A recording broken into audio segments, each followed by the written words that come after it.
Welcome back. We are here for the Between Dancing on Strings. God damn it. Episode 24, first part of the finale. Jesus. We are in the aftermath of the assault. The characters dealt with La Regina sending Kemuel in the Shoreditch Slugger's form to take on Hargrave House. Uh, and it was a close one. Um, Looked like they were going to get in with the army of puppets, but uh, the Bloods from the Void were called in to help, and Treasure felled the Shoreditch Slugger uh, before Daymond Gray, in their iteration, could let them in somehow. And yeah, um, that's where we kind of left off because it was rather shocking. Um, so I want to hear people's ideas out of character of where they think their character right now is. Inside the house, outside the house. The last thing we remember seeing is Damon Gray's form being dragged into the house by Treasure, and that's all I know. So where is everybody right now? Let's establish that first. Then we can get to actual scenes. I think I'm in the entrance or the foyer or whatever it would be, the hall. Mm-hmm. Um, and I think once I see being dragged in Mr. Gray, I'm gonna go quickly look for the other Mr. Gray that was in the house like minutes ago, the one who, has my hands. Or do they both? I don't understand what's going on. Yeah, exactly. Putting double question marks on that one. Val, where are you? I think Val looks toward the aftermath and says, "Excuse me a moment. I need to inform somebody what happened here." And steps out of the hallway. Where do you go? I go back to tell myself what's going to happen 2 hours ago. Excellent. Wrapping up the move that I used last time. Nice. Nice. Oh, damn. Amazing.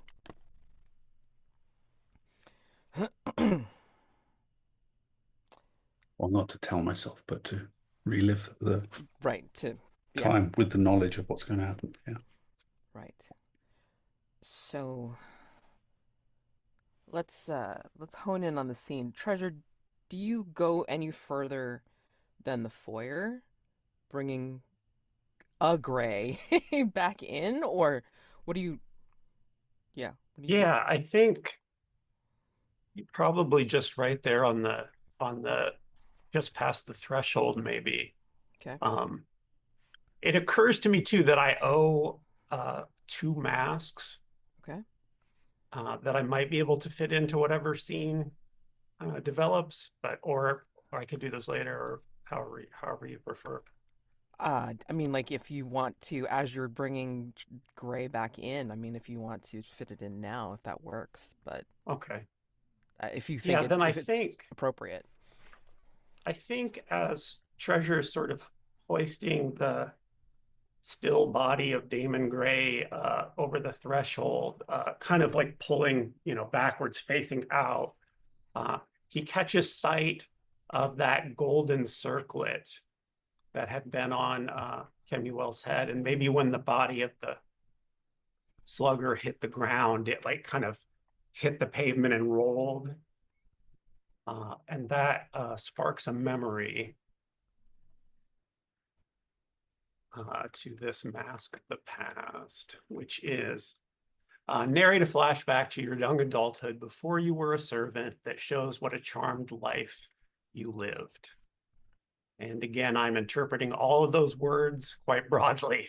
Sure, absolutely. Uh, But the scene opens kind of soaring in the air above a flat clay pan, bone white, surrounded on all sides by these towering sand dunes, kind of hundreds of meters up into the air. And drawing near the ground, the pale clay is just completely parched.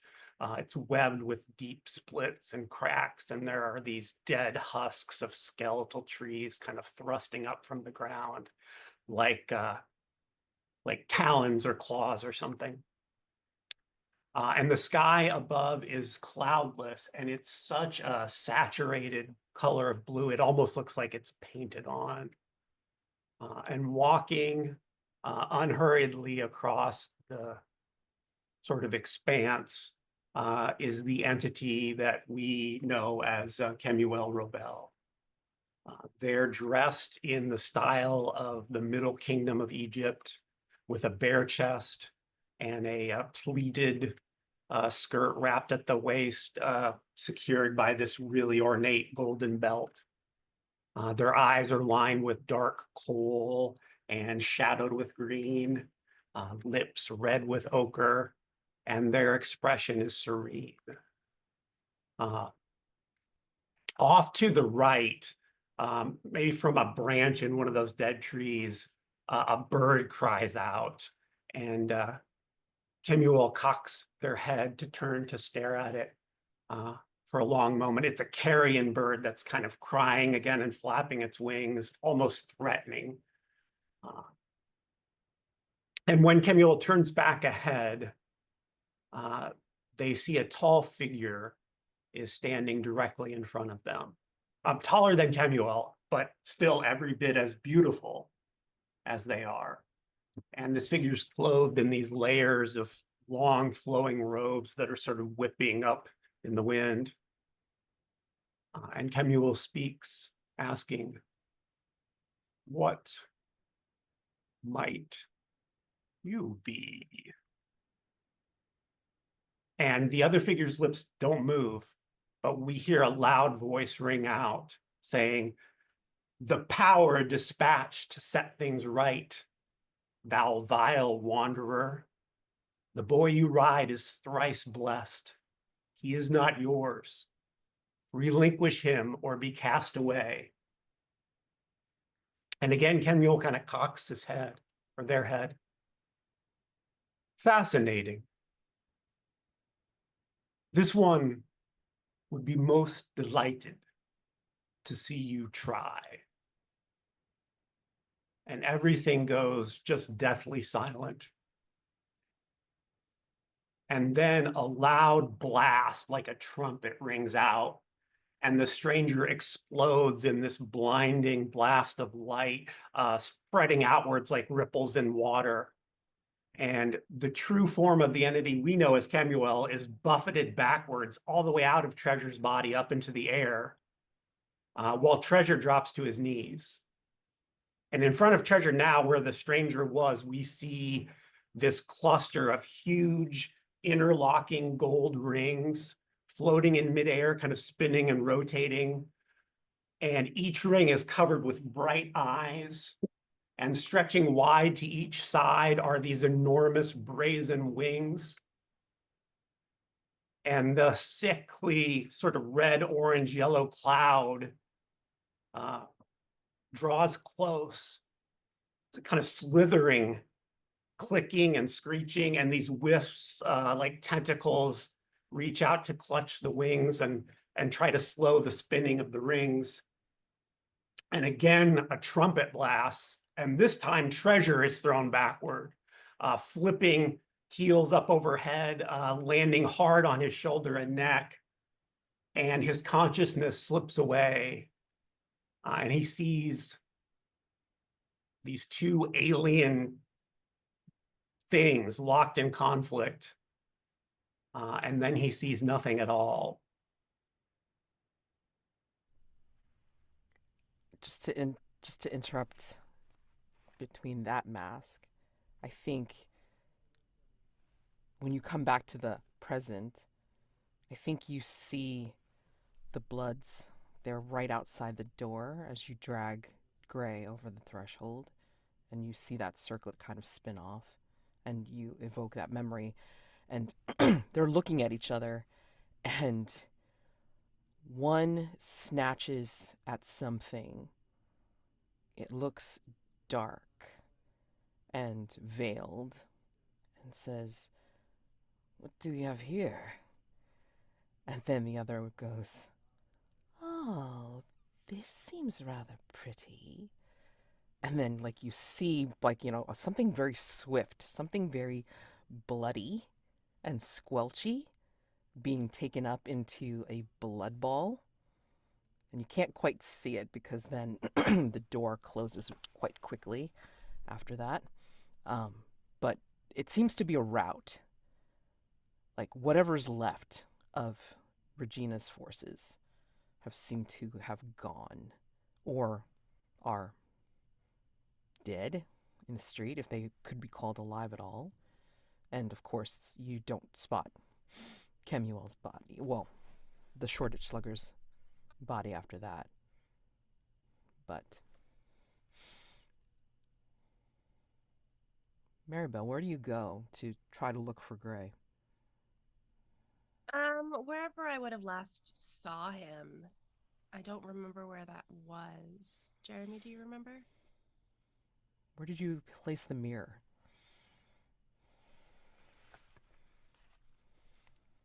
It was above the. Didn't we use it to above the motor hole to see this? See the strings. Yeah, I go to the murder hole.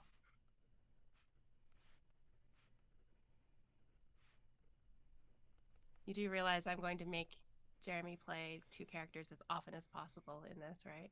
Sure. Cool.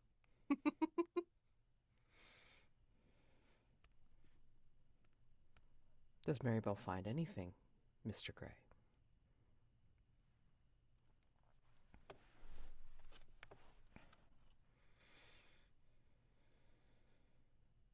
Yes. Hanging in midair, suspended on strings, dancing not in the breeze. It's very clear that it's not dancing in the breeze. You see a necklace, gold in color, a cross hanging low as the pendant. It would dance above the murder hole.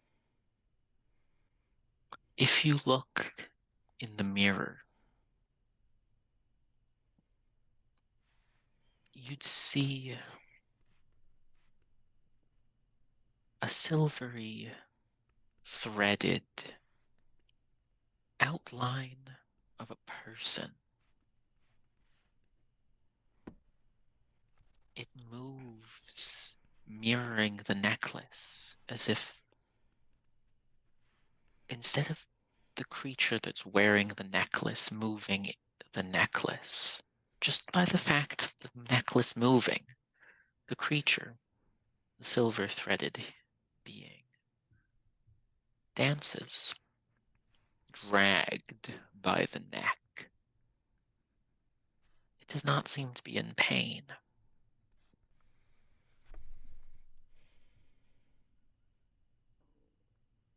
Seeing that, what do you do, Marybelle? I think I look down at my hands where there is some small silver threads protruding and reach into my pockets and pull out my shears. I'm going to cut the thread to the necklace, or cut the strings that are dangling the necklace. I don't know what that will do, but whatever is going to happen must be preferable to whatever's happening right now. Day move. At least Marybelle assumes so. Yeah. What do you think will go wrong if you fail or lose your nerve? This is actually some part of the real Mr. Gray, and cutting his strings is going to sever that part from himself.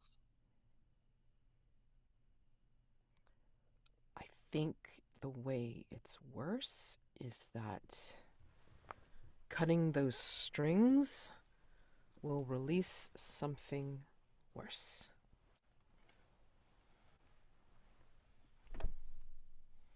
Now you make me want to fail. Of course I do. What would you like me to roll this with? Would this be sensitivity? Because it's all spooky. Oh, yeah. Spooky, spooky. Wait a second. God dang, I always keep forgetting about conditions. Hold on. No, I don't have any. What are you talking about? You did say you had 3. I have oh, 3. Silver human demon hands. Of course. Unless you can pull something from your personal quarters. I don't have a whole lot left. But I do pull out Sir Richard's silver-rimmed monocle. It allows me to see through a disguise or spot a hidden clue. Nice. Nice. I would like to use it to look at both the necklace and the mirror. In fact, I will let you use that to cancel out the disadvantage, and I will also give you a clue/detail, like, after you're done. I love pity. Thank you. All right, let's go sensitivity. It's a finale. What the hell, right? That's an 8. Okay. All right. So tell me what this looks like as you're cutting the strings, and what happens. I think I can't really see the strings clearly or properly because I think they're only really. From the description, it sounded like the only thing I could really see is the necklace as it moves, obviously on strings. Right. So I think I'm sort of looking into the mirror to try and cut them. But it's like, I mean, Marybelle doesn't know about this, but it's like brushing your teeth with the wrong hand, looking in the mirror. It's very confusing. And I think that it's just tricky. It's hard to do. It's not graceful. And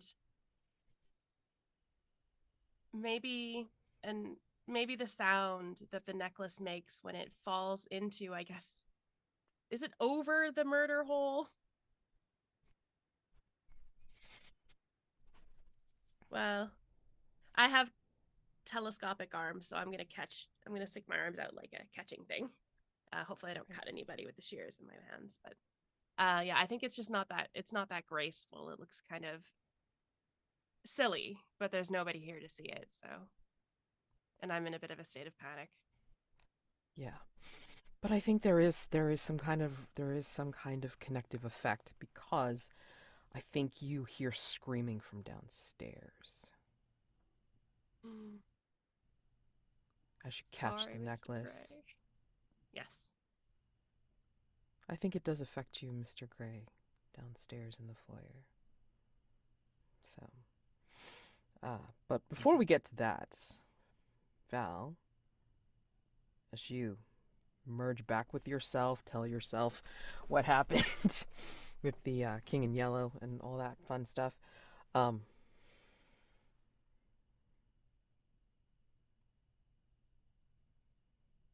else happens? Do you reunite with Mari somewhere in the halls? Or do you go downstairs to see what has happened? Yeah, I think I'd be of a mind to figure out if, is this over? Or is there something more that's going to happen? So, resecuring defenses, seeing where everyone else is. I think you will see Mari at one of the windows. And she's looking out, and she's looking at the devastation in the courtyard. They're in a rout. You can see bodies, like, kind of broken and, well, not bleeding, but just definitely broken. And you definitely see the beaten body, amazingly enough, of the slugger very prominently in the courtyard.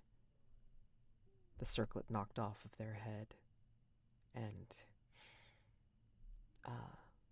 the bloods look very triumphant, actually. The Duke is holding on to something that looks like a floating ball of blood, and the bishop is holding on to what looks like the brittle form of Hattie, kind of struggling in his arms. I mean, she is like pretty much skin and bones. Like, she's still veiled, but she seems to be struggling. I think I should. Well, I did promise to return that crown. I think I should go out there and get it before anyone else does.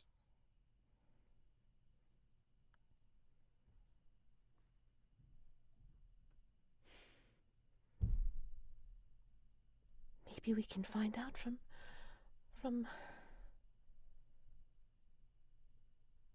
Kemuel's companion what my mother plans. I know some of it, but not all. It isn't over. I rather suspected it wasn't. What do you know?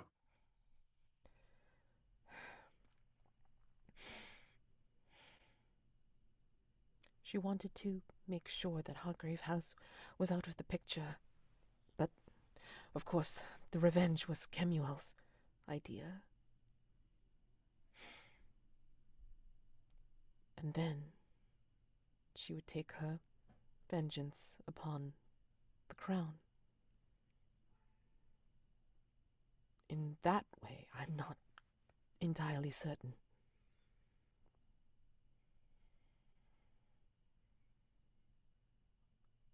You think she may still attempt to do so, even though we rebuffed her here? Yes, her plans can't completely involve Hargrave House. It was meant to make sure that you couldn't interfere. Otherwise, why try to take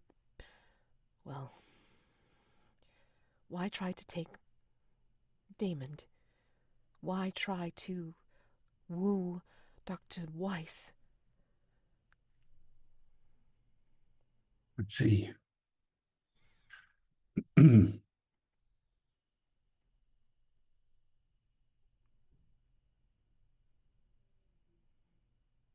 she obviously planned for Kemuel. So... Well, we must tell the others, but first, I really can't leave that crown lying there in the street where just anyone could pick it up. Of course. Let us go and make sure to secure that errand. I shall meet you back in the hall in a moment. Certainly.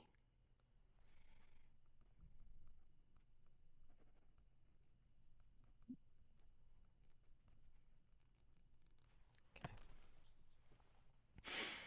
So when you go down to the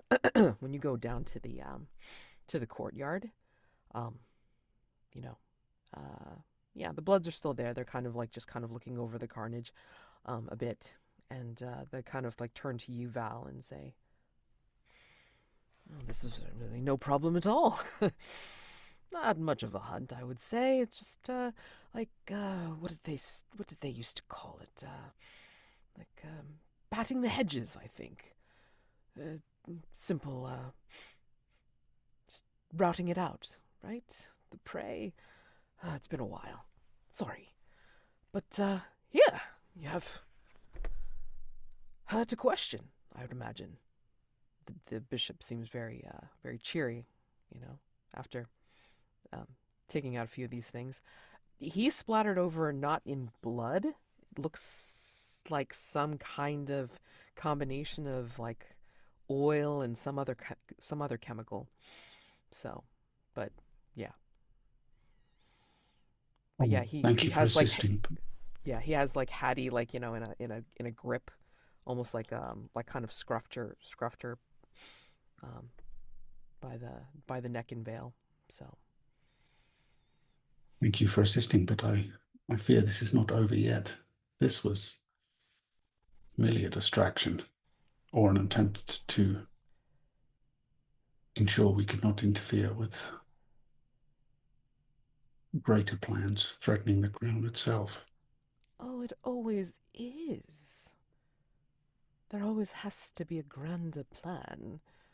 It's never merely stopping at Hargrave House, of course.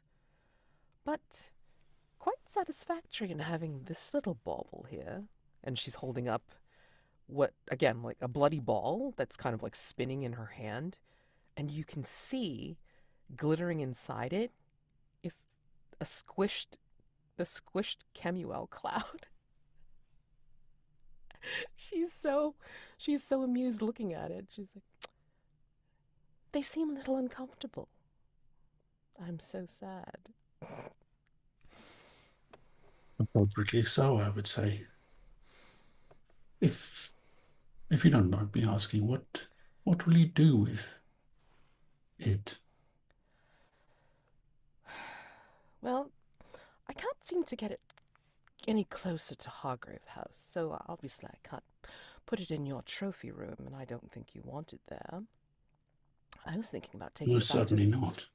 I was thinking about taking it back to the Void. And possibly letting it loose and seeing if we could hunt it there. What do you think? Amusing, yes? As long as it has no way to return here. That is a pickle. I'm not sure. You didn't drop anything in the Void when you were there, did you? As a matter of fact, I did find something missing when I returned. Like what? A charm I had around my neck. What did it look like? And I'll describe it for him.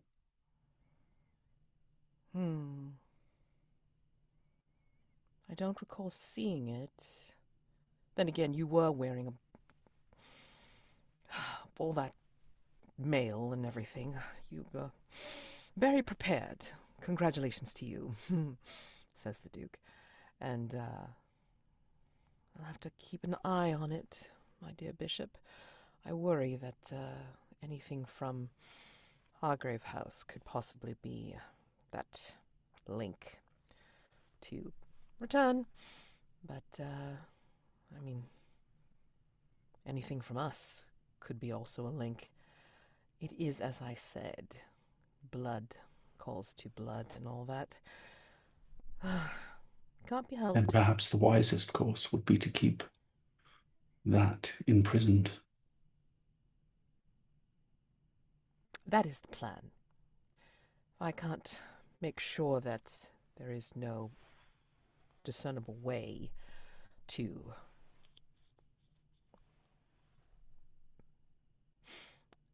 keep a portal closed, then I shall keep it enclosed in my little bubble. Oh, looks so uncomfortable. Oh. Sorry, I get amused by such petty things. But at any rate, have you need of us further?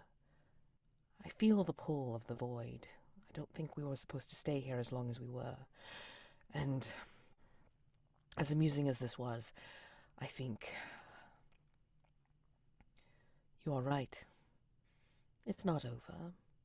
And you all have responsibilities still. And your Mr. Grey seems to have an unnatural tie to your very large problem. So, Mr. Gray's tie can help us to locate our problem. That may turn out to be useful. it could. It most definitely could. So, take advantage of everything you possibly can. We might be able to help, but I think we've expended our bridge for the time being, so you may not be able to call upon us again, or at least without impunity. So I suggest treading carefully from here on out. Well, you have fulfilled your obligations to us most effectively, it would seem. If you wish to stay and assist us further, that would be welcome, but I cannot hold you to it. As amusing as it would be, again, I feel that the call of the void is bringing us back. We also have obligations as well. It is part of the trade for power. My old colleague had said so, and as much, but it is what it is. Good luck to you all. I think you'll need it. Come, my bishop. Thank you. And she bows, and he does as well, and he will unceremoniously, like, hand you Hattie, and they'll take their leave, and they'll sink into the nearest like blood river, and disappear that way, taking Kemuel with them. So Good. I will retrieve that crown. Okay. And return to regroup with the others. Yep.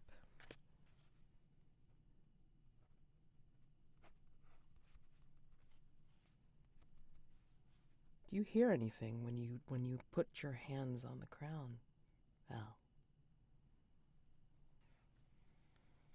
Perhaps a hint of the king's eagerness to have it returned.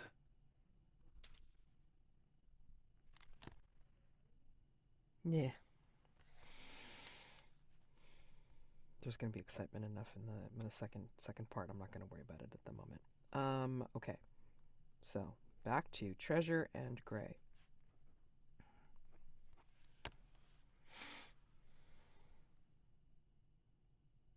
Gray, you feel the cut of strings.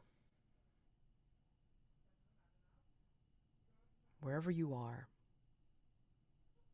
wherever you're floating or hanging or dancing, you feel the cut. Each cut is like something that is going through your limbs, as small as a paper cut, as large as a slice through a joint.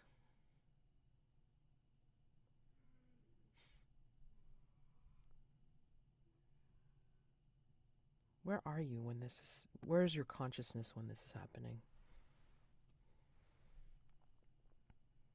From a while ago, there was a shattered mirror in Daymond Gray's room, where a portrait of Daymond Gray begged for help many moons ago. He is hiding somewhere in the broken fragments of that mirror, still in Hargrave House, in his personal quarters. but hiding. So it is not your body that screams?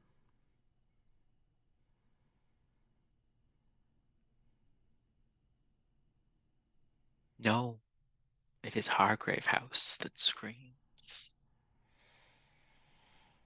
Probably the barrier around the house vibrating.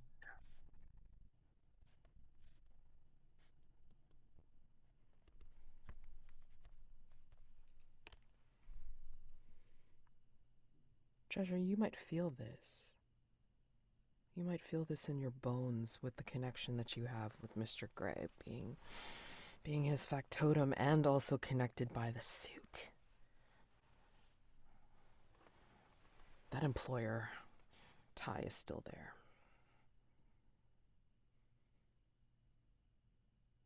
I think you can sense it. I think you know where he is.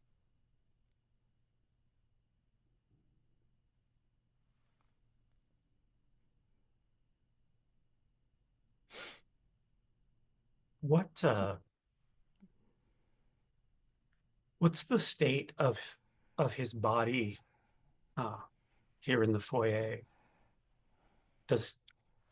I'm remembering back to last time, is this body like missing hands? Like, is it just stumps?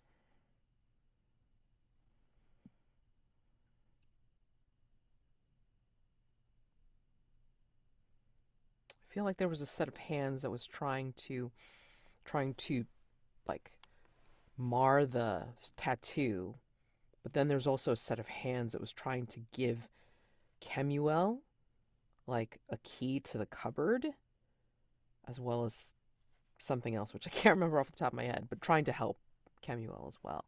So I cannot remember off the top of my head what was happening, but Vaguely recall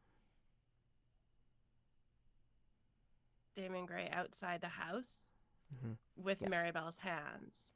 But I could just be misremembering. I have a really crap memory. So. I believe the hands were still trying to claw off the tattoo Yes, on Kemuel, and Daymond Gray was using this, or the Daymond Gray that was outside reached for things as if he had hands, but did not. Got it. Okay. Dang, even if that's like retcon, that's awesome. I don't believe it's retcon. That sounds like a thing you would say. That's awesome. So I think seeing this sort of completely impassive body, maybe there's like a settee or something in the foyer. Treasure will kind of nestle Daymond down on that, trying to check if there's any warmth, if there's any hint of a pulse.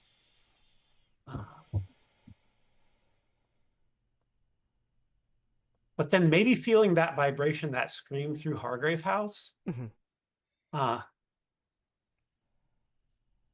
I kind of would like to use my person Friday. Okay. To appear in the shattered mirror with Daymond.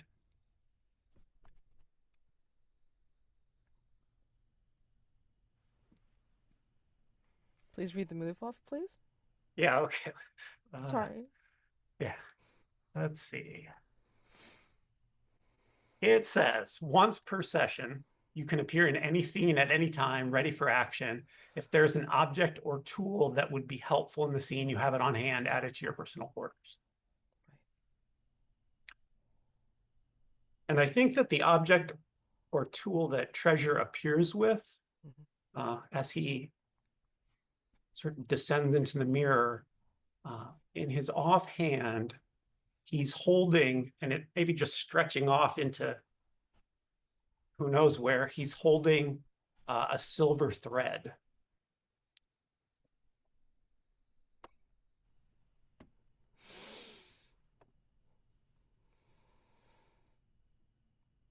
Tell the story. How do you save him? Mr. Gray.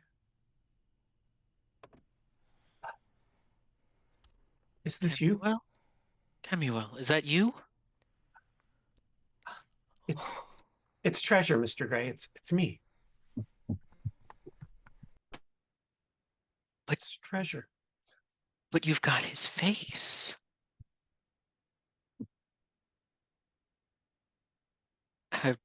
Daymond Gray would reach out and almost touch your face and pull a hand back, fearing reprisal.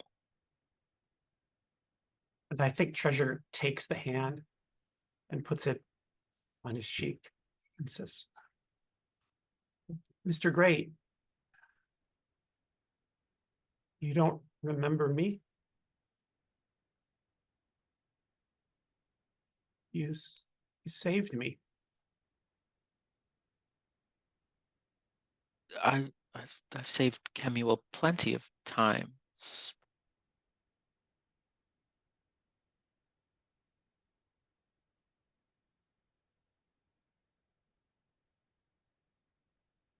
I think, no, we'll lift the thread.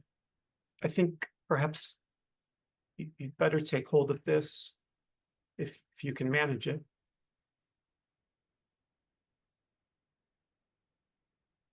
Of course. And Daymond Gray, with his normal human hand, will grab hold of the thread.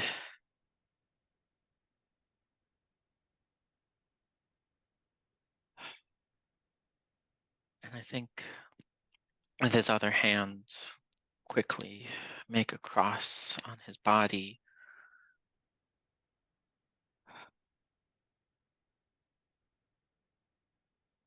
You said your name was Treasure, yes? Yes, that's right, Treasure.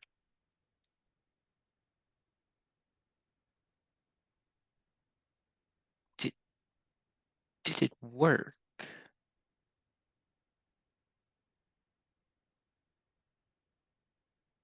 Did what work, Mr. Gray?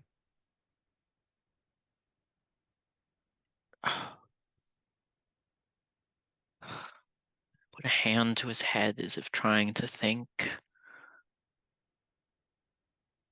You were going to show me someone.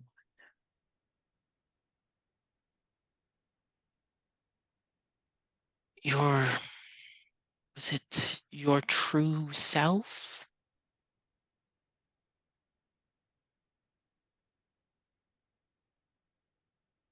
Did it work? Is this who you really are?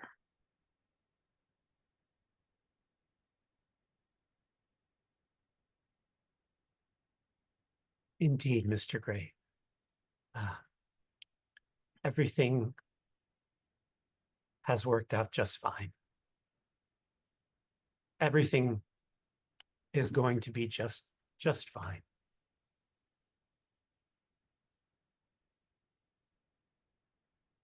Excellent.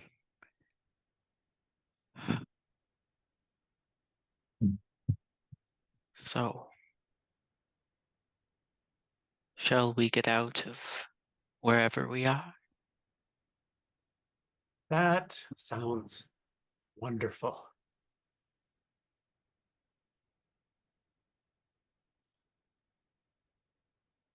And I suppose Daymond will begin pulling on the string.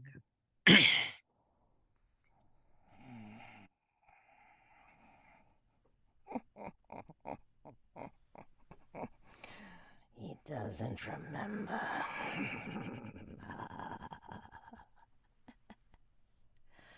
How delicious.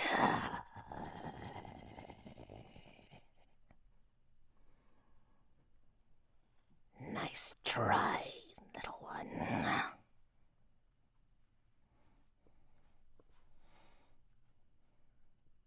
And you can hear that, Treasure. In here, in this space, you can hear that. Along with Mr. Gray. I would Daymond Gray would pull Treasure behind him and instinctively look around, wrist at the ready to pull a thread. No. Not here. Not now. Why not? Suddenly have your courage. Suddenly have your strength. Your power.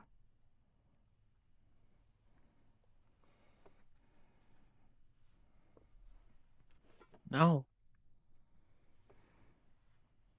I don't.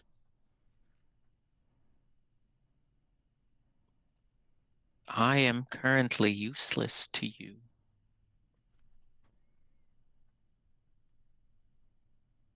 We are currently useless to you.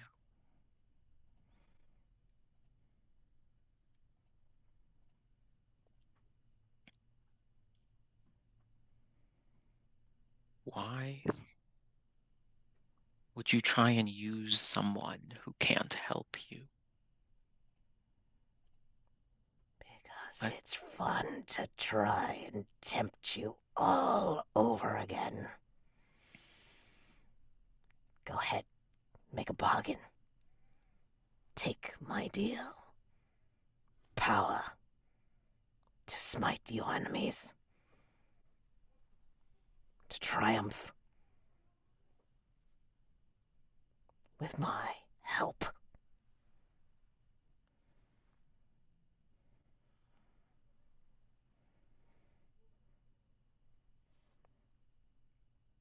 No, thank you. Are you sure?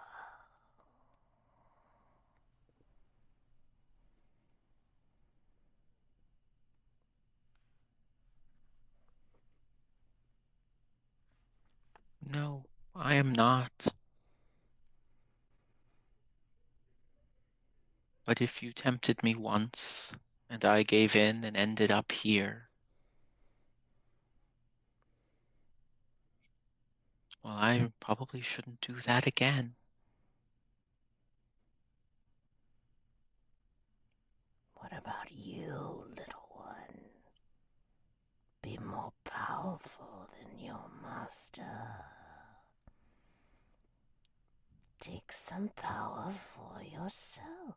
I think having heard all this, Treasure just kind of squats down, like shrinks down real low, and kind of crosses his arms across his chest in a little ball, kind of shivering. And if you allow it, this is like the perfect place for my other mask narration. Perfect, go ahead. Yeah, this one is narrate a flashback to the event that eventually forced you into servitude. And so Treasure is in total darkness, just this endless sea of black. And his ears are filled with high-pitched wailing and low growls and roars and the gnashing of teeth. And periodically those howls draw close and he can feel a sharp sting or the tearing bite of fangs or ripping claws. No matter how many times he feels his flesh rendered or torn, even if he himself tries to help that work along, he can't seem to bring an end. And this has been his existence for what seems like an eternity. Just unceasing despair and pain in the darkness. And when it all truly seems endless, when the absence of hope is undeniable, he'll be offered this brief glimpse through his own eyes, a fleeting moment in his own body, just long enough to remember what life was like before being once again cast down into that darkness. and he's long since stopped wishing for salvation. He begs the darkness for only oblivion, and to cease to be. And even that has been denied to him for as long as he can remember. But now, a tiny silver spark appears in the darkness, and it glimmers and grows and becomes a beam of light, which expands into a large ring enveloping him. And he gasps, and Treasure is wrapped in a winding silver thread that draws him upward into blinding light, into the soft embrace of his own skin, toward the hum of a melodious voice. And timidly, like he doesn't quite remember how, Treasure slowly opens his eyes and is greeted by the face of deliverance, the song of salvation, and the smile of Mr. Daymond Gray.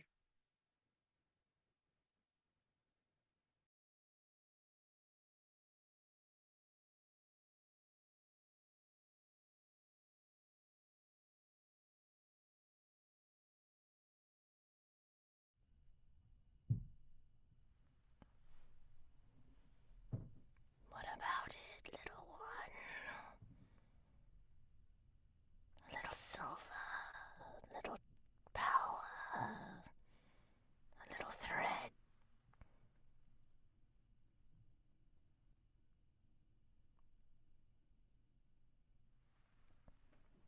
I think all the power I need is in my service.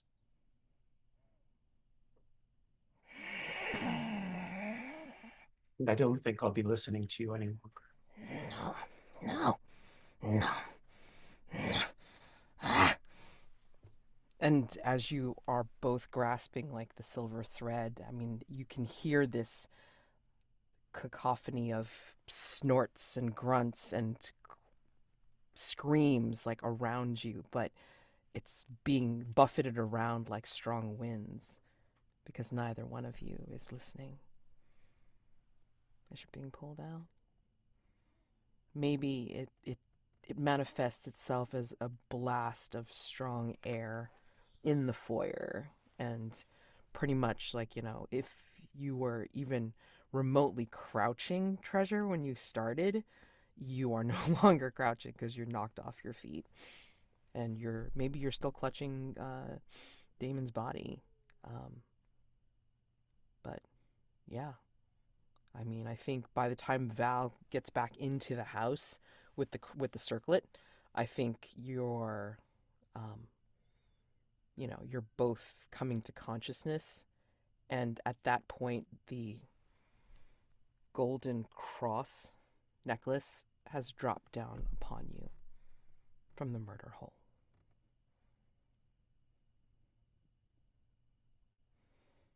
And perhaps you follow soon behind, Marybelle. And you now are all in the foyer. And we will take our 10-minute break. All right? So I will see you all in 10 minutes. Okay. All of the hunters are now together in Hargrave House's foyer. Daymond and Treasure just waking up. Marybelle straight from the upstairs. And Val with Hattie in hand. What was that noise? The circlet. Did you hear that? It sounded like screaming. Mr. Gray, you're awake. Sort of. You can see the golden necklace fallen on them. What has happened here? Marybelle, good to see you again.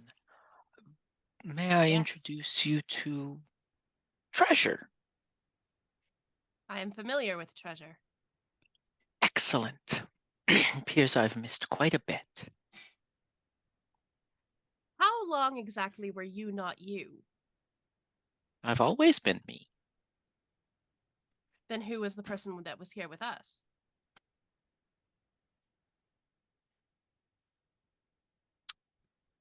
Oh, he was doing... Let me see your hands. I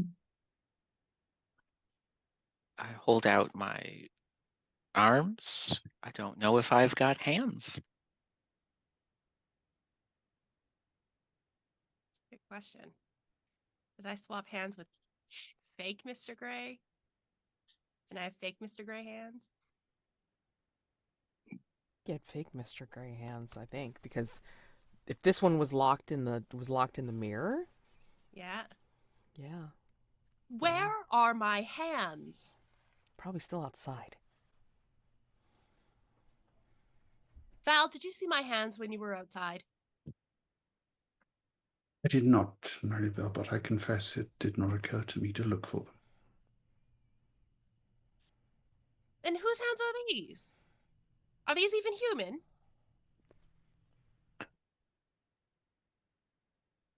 They bear a striking image to mine. They were supposed to be yours. We swapped, you see. And So we'll if get... Mr. Gray, They are if remarkably Mr. Gray is not lifelike Mr. Gray, because they are Mr. Gray's doll. Pipes up Hattie from the floor.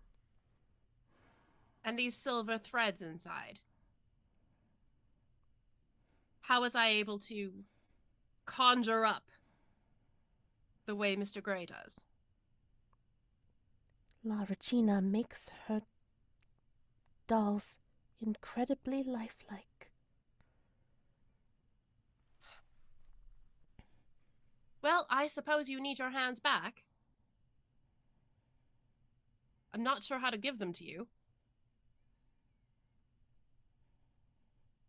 Cannot believe this. What kind of fool is she making of us with this? And you, Mr. Gray, all of this, you don't even know treasure. You don't even know. Do you know anything? What do you even know? Marybelle, if I Apologies. may, Yes, Val. the situation is as yet unresolved, and before we descend into infighting, I think it would behoove us to make a plan to resolve it more permanently.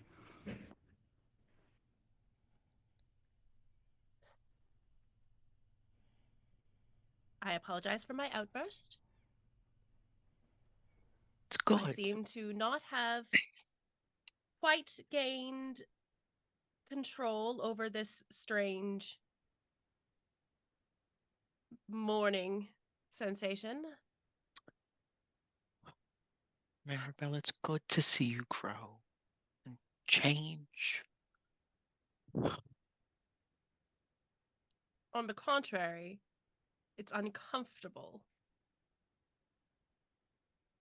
But I am glad you are back. Don't do that again. Disappear and not tell us. Miss Kemuel? Pipes up Hattie from the floor. I see, Val, that you have rescued the traitor. Yes, Marybelle, perhaps your ire might be well directed at her.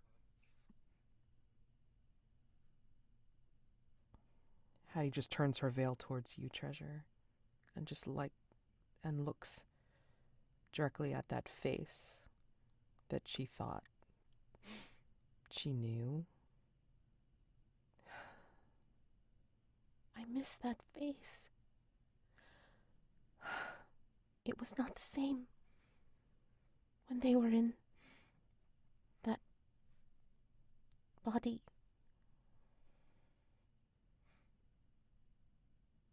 Where is Kemuel? What did you do with them? I struck down the Well- body of this slugger. I don't know what became of Kemuel. Kemuel is, for the time being at least, safe. And by that I mean he is in a place that is safe for us. Where is that? That is not for you to know, Hattie. Hattie, In if I were fact- to tell you, you may attempt to retrieve him from that place, and that would be against all of our interests. Now tell me, Hattie, what do you know of this woman's plans, of what Kemuel was trying to do? Don't quiver, just answer my questions. I actually would like to use a move. Okay. Or at least one of my doll parts. When I interrogate a side character, I can roll with sensitivity. Because sure. of my sensors that perceive the invisible fields of energy that are surrounding other people. Sure. But I'm gonna say before you do that, I think you're gonna notice as you try to activate this skill / ability, I think you're gonna notice that like somehow intricate lace has been added to your clothing. It's as if it's crawled. You're mute. It's as if it's something that has crawled onto your dress somehow in the interim or something like that. You don't know when the pattern started. You don't know how it got there, but it's just this lace that has just started to become like patched onto your side and on your dress.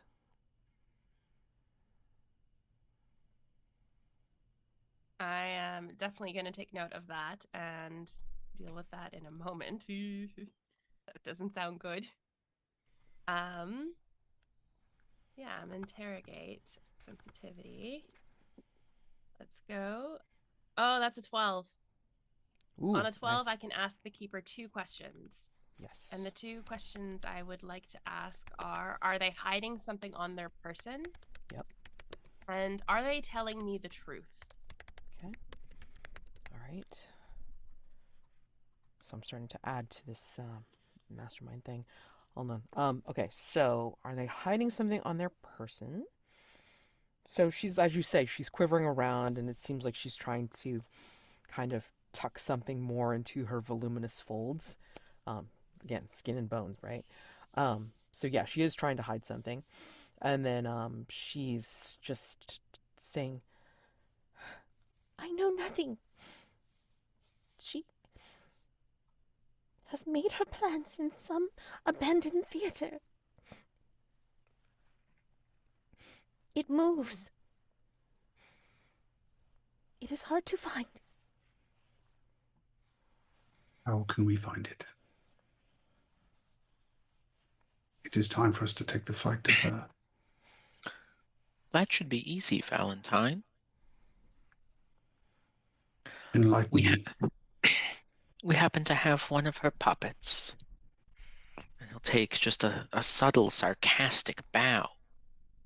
And the thing about puppets is that while one end controls the doll, the other end is in the hand of the puppet master. I suspect if we follow these strings back far enough, we'll find where she's hiding.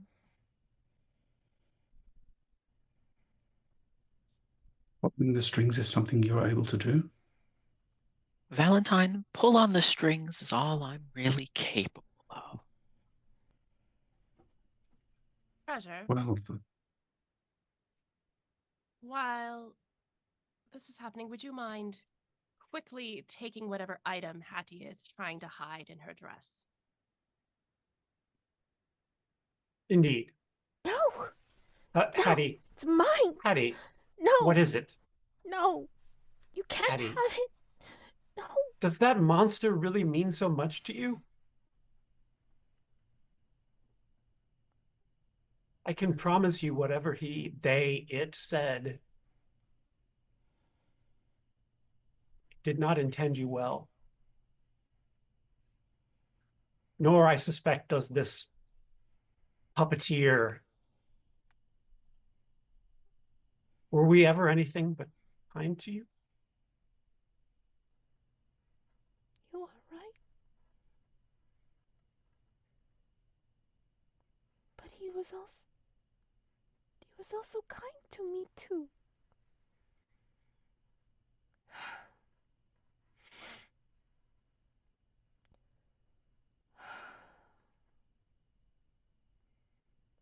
And she will slowly take it from the folds of her gown. And it is a Gordian knot of embroidery floss of various colors. They gave it to me for safekeeping.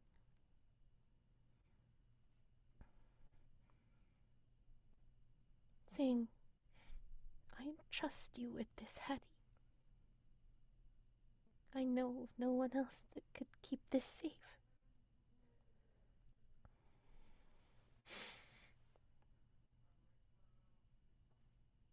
And now it is no longer mine. What will you do with me now?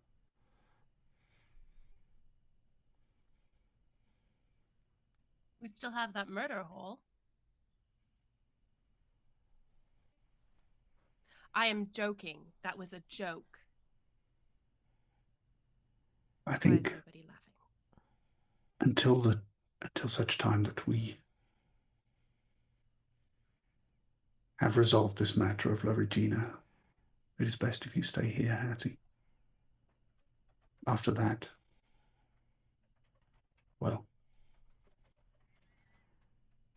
none of us have any wish to inflict punishment on you for the sake of inflicting punishment on you. If I stay here, will you tell me where Kemuel is afterwards? That I will not do. Then what reason is there for me to stay?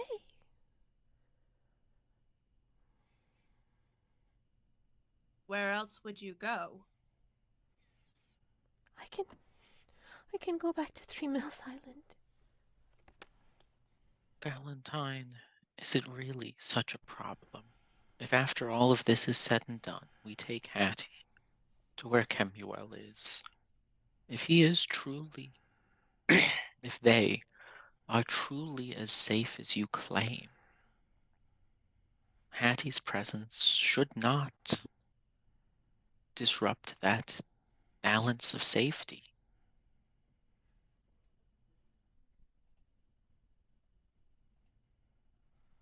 Mr. Gray, it would be extraordinarily unwise for us to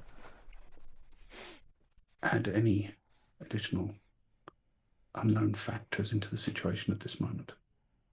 It wouldn't be at this moment, Valentine. It would be after this is done. And haven't we caused her enough problems?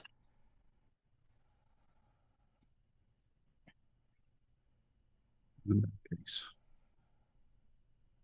yes, I concur. You hear clicking coming from the stairs, and it is Prince Rupert II clicking down with their spider legs, and kind of twisting around with their cat face and saying, Oh, if you're truly worried, I can watch over her. Excellent. Very kindly. What is this thing? Mr. Gray, this is Prince Rupert II.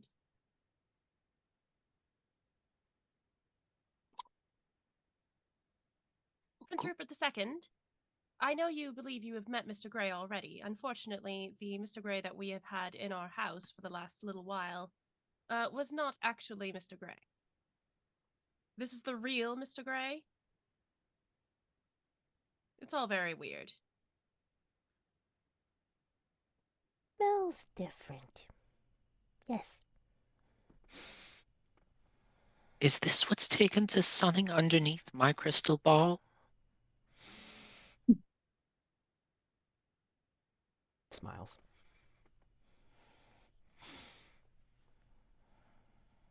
Lovely to finally meet you.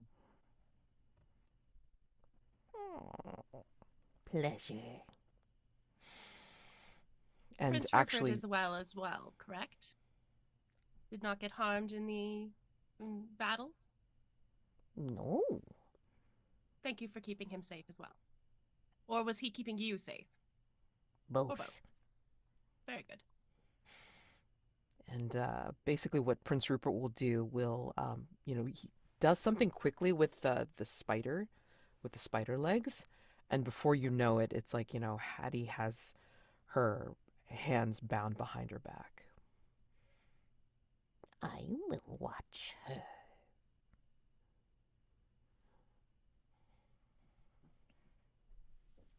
Suppose I will go outside and look for my hands.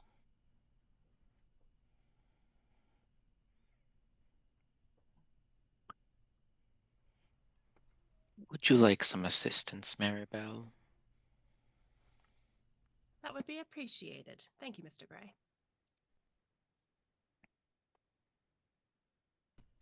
Mari comes down the stairs and says, Val, what do you plan on doing with that circlet?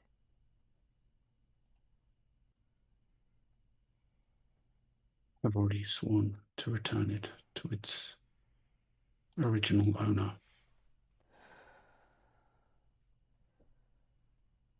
Were you not planning on trying to use it? Certainly not. What would make you suggest that?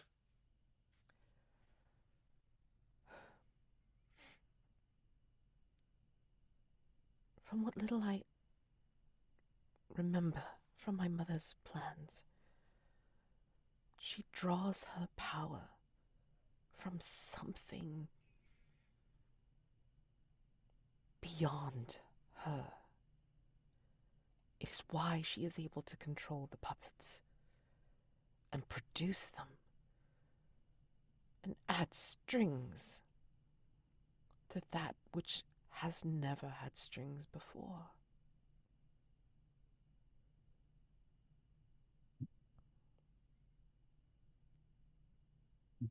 Would it not be wise to have something that, I don't know, gives power beyond this? It is a thought. I'm not saying you should. I'm just suggesting. Perhaps I fear what I might do with such power, Mari. You have already refused the power of the King in Yellow. I mean, you are beyond reproach, Val. To the extent that is true, it is only because I'm constrained by the vows I have made.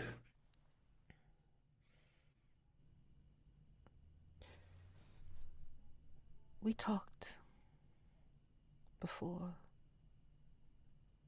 about choices, and you were always telling me there's always choice. But do these vows of yours not close you off from making a choice?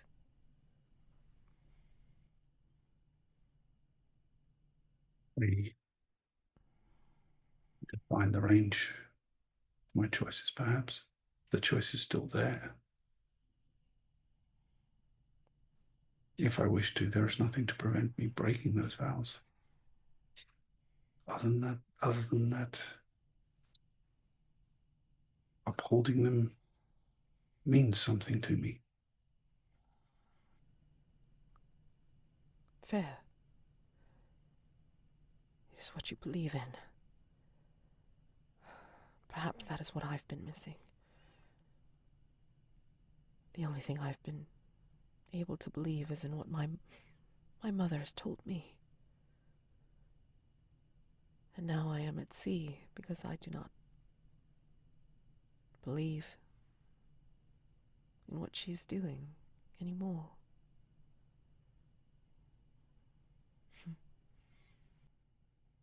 That is,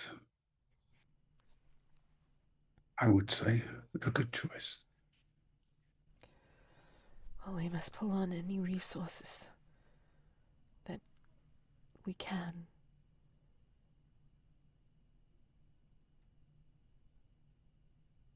If you need my help, let me know. Do you want me to come with you all against the teatro? Daymond has cut my strings. So I would welcome your assistance, but it is not something I would ask of you.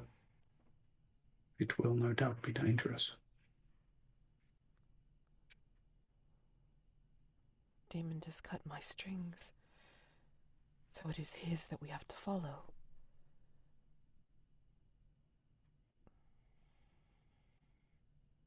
Do not say you should not come because I do not trust you, Maury. Simply because it will be dangerous. I might be able to guide you, but what I worry about is my mother and her lieutenant, Columbine. Columbine will be there to block you. To block me, I'm sure. It's Columbine.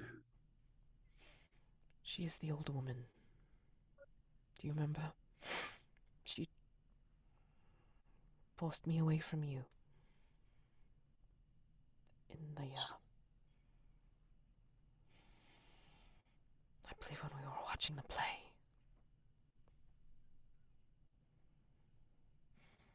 What role does she play in La Regina's retinue?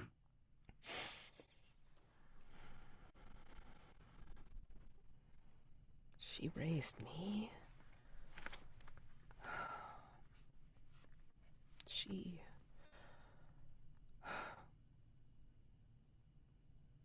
my mother's greatest loyalist.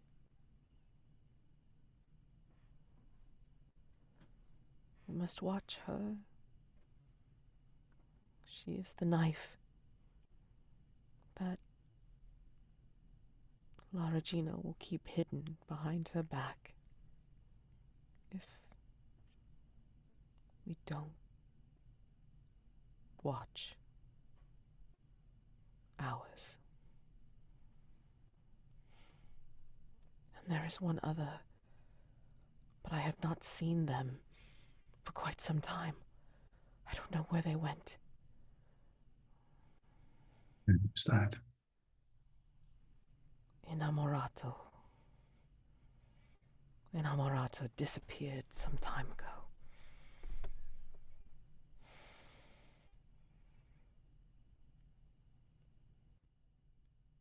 And this is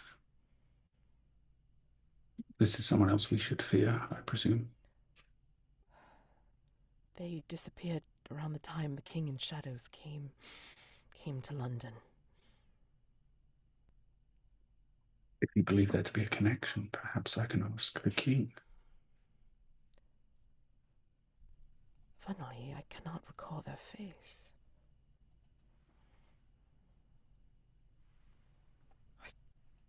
to remember. I don't remember what they look like.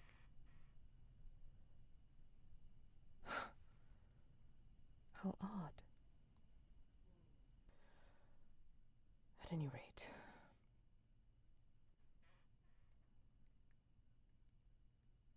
I will go with you all, if you will have me. At the very least, I can guide you through the teatro. And hopefully lead you directly to my mother. With the least... Extremely useful. With the least impediment.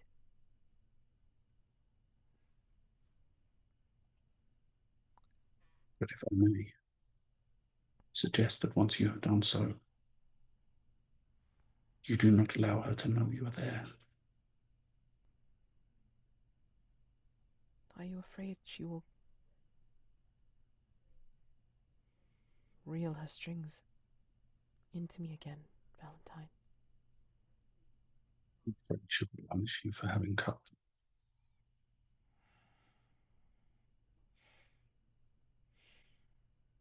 If it's not her, it will be Columbine.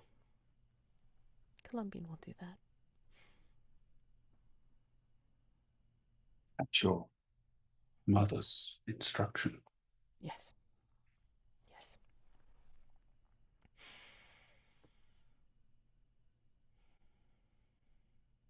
But it is the least I can do.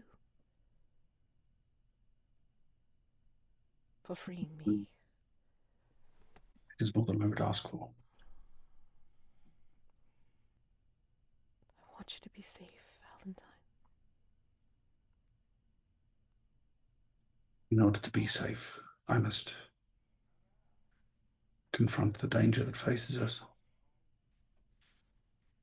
The only way out is through.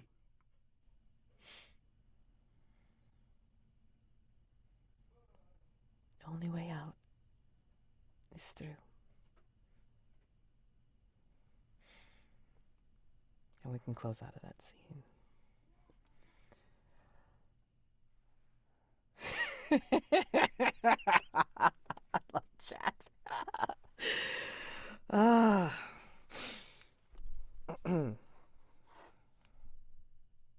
Okay.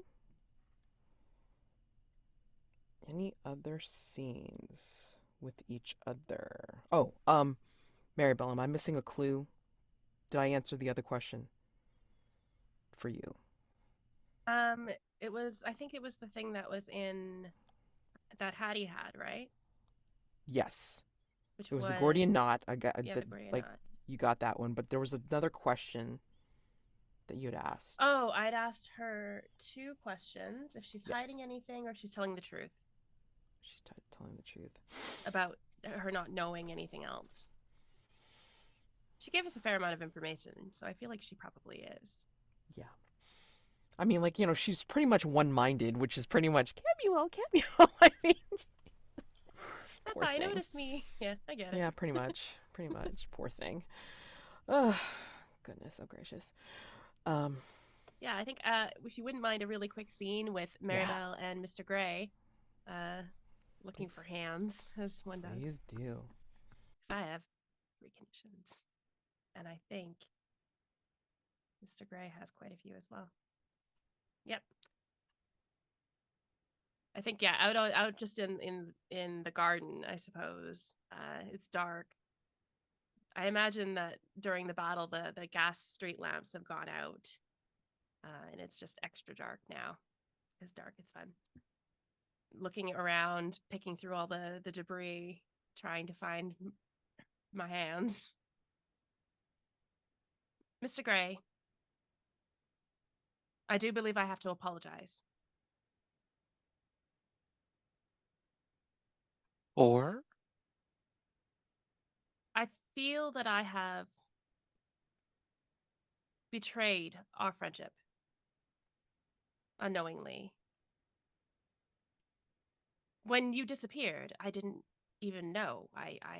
It never even occurred to me that you weren't you. And as your friend, I should have known better. And I apologize for not coming to your rescue. No, you shouldn't have. There was no reason for you to assume I was anyone but me.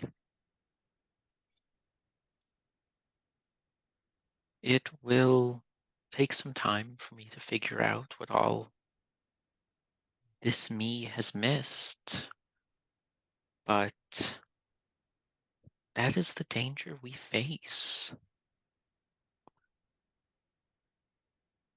We are facing someone who can replicate any of us.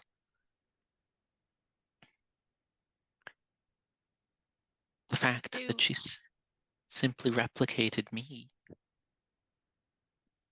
merely happenstance. I do not think it was that simple. He had us completely, utterly fooled. And I should have known better. I should have been more alert, more aware. I should have recognized it was not you in some way. I should have been able to do that. We're friends, Marybelle. are we not? If we Yes. cannot recognize our friends for who they are when they're not them, then what kind of friendship is it? A human one. Mr. Gray, I am not human. We're working on that, Marybelle. We certainly are. But everyone makes mistakes. Everyone misses things. The puppet, me, if that's what it even was, has known me, known the very core of who I am. Since before I was conceived. I make no promises that I am original, that I am the first Daymond Gray. I'm clearly not the last.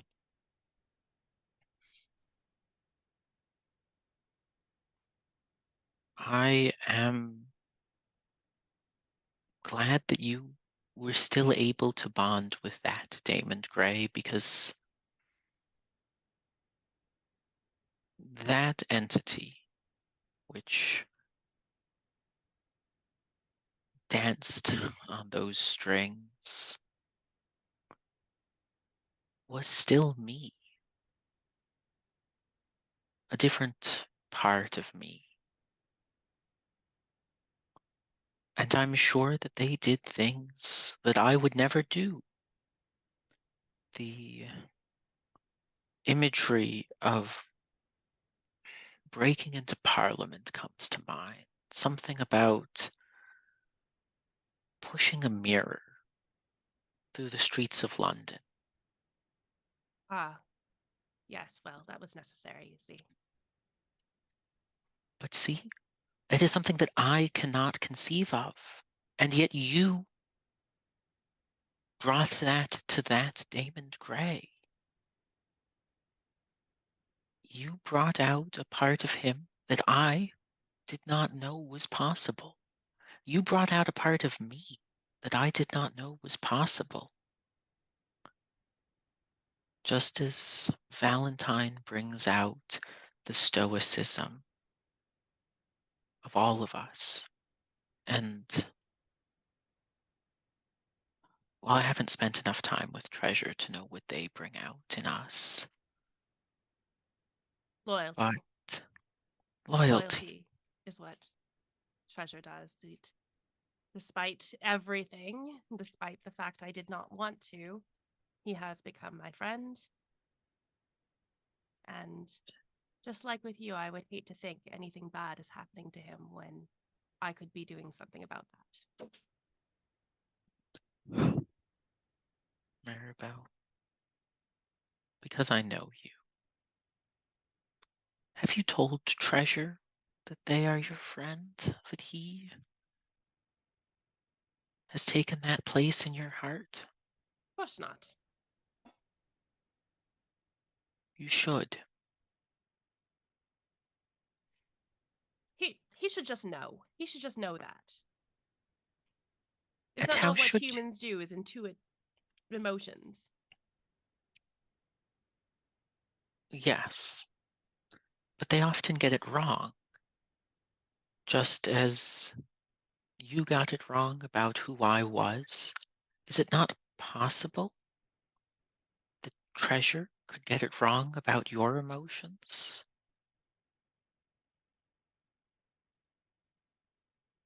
Suppose that is true. Humans are very fallible. The worst, even. I've met a lot of unappealing and dissatisfactory humans. I do not believe anyone in our house would meet that criteria. And so you have to remind us, just as we remind you.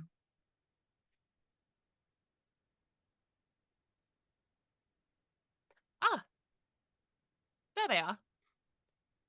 Well, hold out your arms.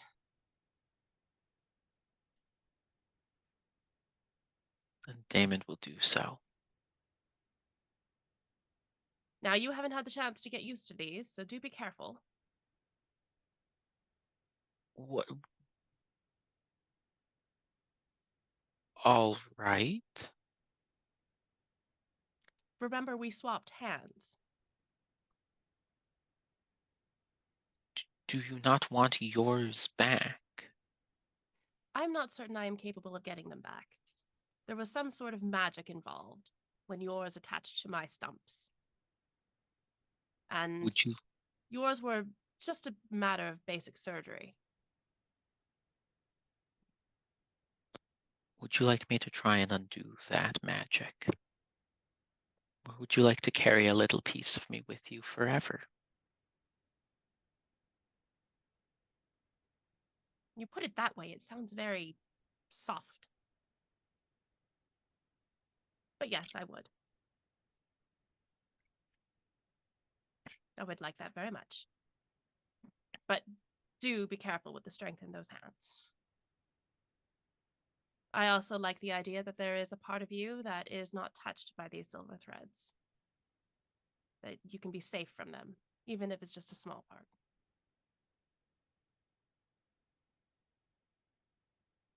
As you wish. He'll hold out his arms. And I think we can not have to role play screwing the hands back on, but I think the hands go back on. That was a little bit, hopefully. Oh, so much vulnerable move. My God, Yeah. Parts. God dang. It's cleaning Go and for tuning it. up my parts. Sure, go for it. Excuse me, cleaning and tuning up my parts. Well, yes. Look now, Parts. Okay, Parts got tuned. That's Parts got tuned. What? Which condition do you want to release?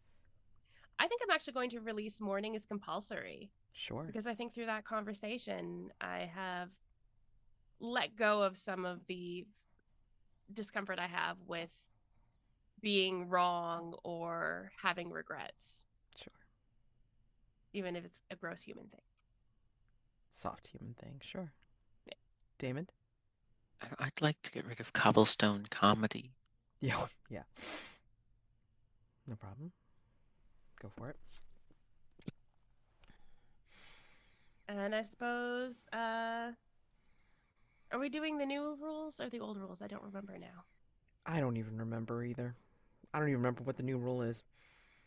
I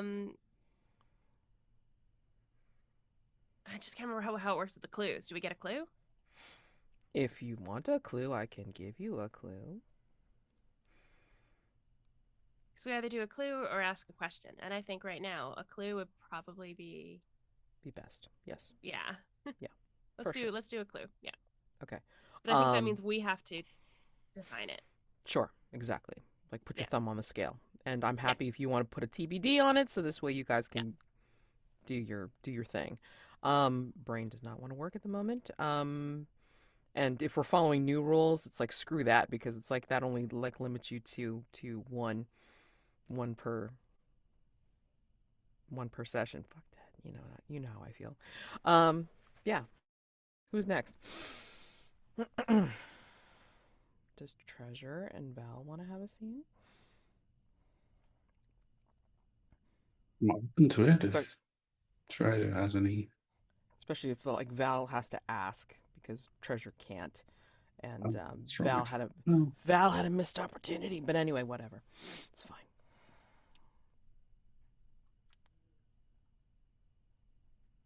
I think Val's a little too focused on what needs to be done, honestly. Of course he is. Just saying. Our chat's quite focused too. But anyway, go for it. What might Val want to ask Treasure to do?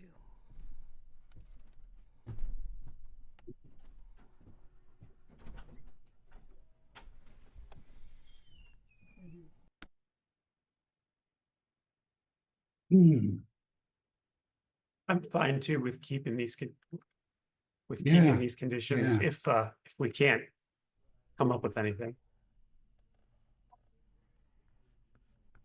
They still I'm have good some with the one interest. condition I have, Okay. Yeah. All right. especially since my vitality depends on it because of this weird playbook. Okay.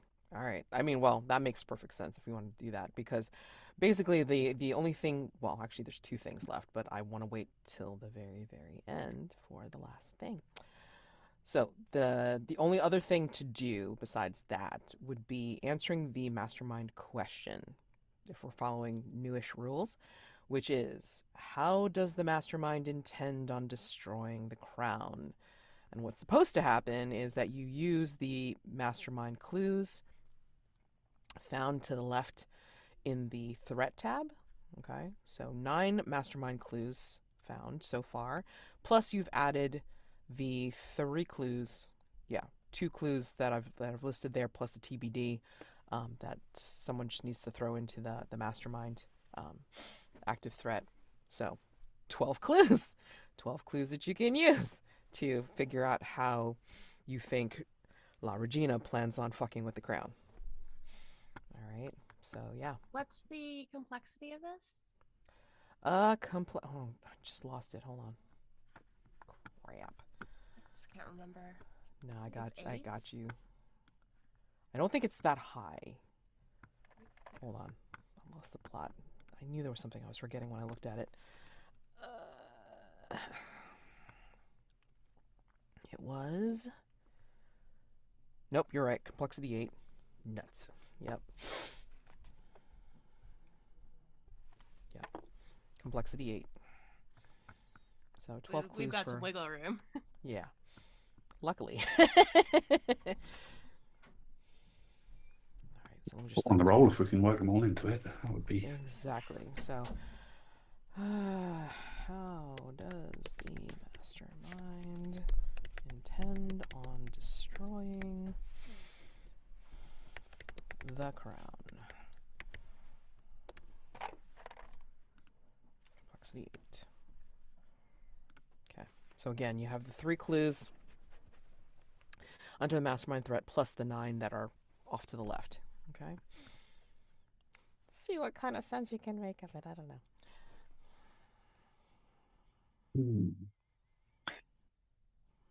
It would seem, at least the plan, be to replace Queen Victoria with a puppet. Or attach strings to the one that exists, yeah. Ooh. Either one. Mm-hmm. Okay. I'm thinking too, because there was a lot of stuff, not just about the strings on the puppets, but all the different colors of strings. I think the way she is doing this is kind of similar to how Daymond Gray's threads work. Like she is trying to mimic that kind of power, or the type of puppets that she makes mimics that sort of thing. But it works differently. But I think all the different color strings have something to do with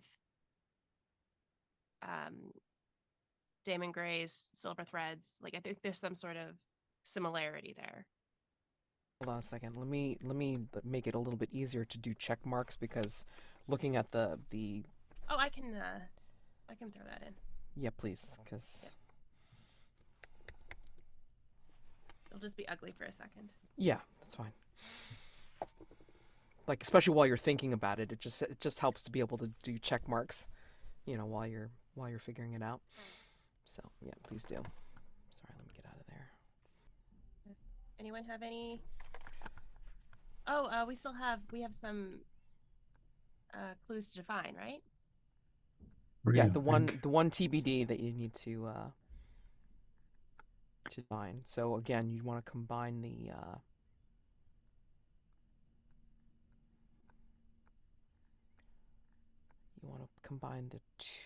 the three clues from the like where I put in the mastermind threat with the mastermind clues that are on the left.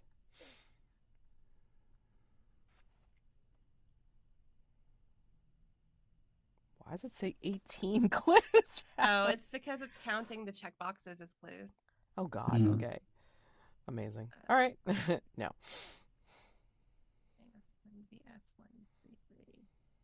I'll fix that. Because I was just gonna copy over the clues into the mastermind box, but that's okay. Whatever makes it easier to see. There we go. Should be fine now.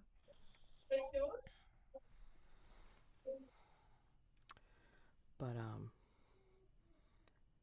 yeah, you've got the. All right, I'm gonna read off the clues. So from both tabs or whatever, you've got intricate lace mysteriously added to a hunter's clothing, a Gordian knot of embroidery floss of various colors, TBD, from Marybelle, appearance in Daymond and Valentine's visions. Allardyce saw stringed instruments, as in made of strings, on the whippet. Kemuel feels as though invisible strings are wrapping around them. A piece of blackout poetry, a play, depicting London with a myriad of strings. A person moving mechanically near invisible strings catching the light above them. A person seems eerily like an articulated doll for just a moment. An NPC exhibits strange and erratic behavior as though fighting off the influence of something else. An articulated doll resembling Daymond Grey. A quote from Shakespeare's As You Like It, all the world's a stage, and its men and women merely players. Okay? So those are your clues that you have to play with. As for the TBD clue, we were discussing that, or in chat, that maybe Mr. Grey saw something while he was away, since he was with the mastermind for a bit.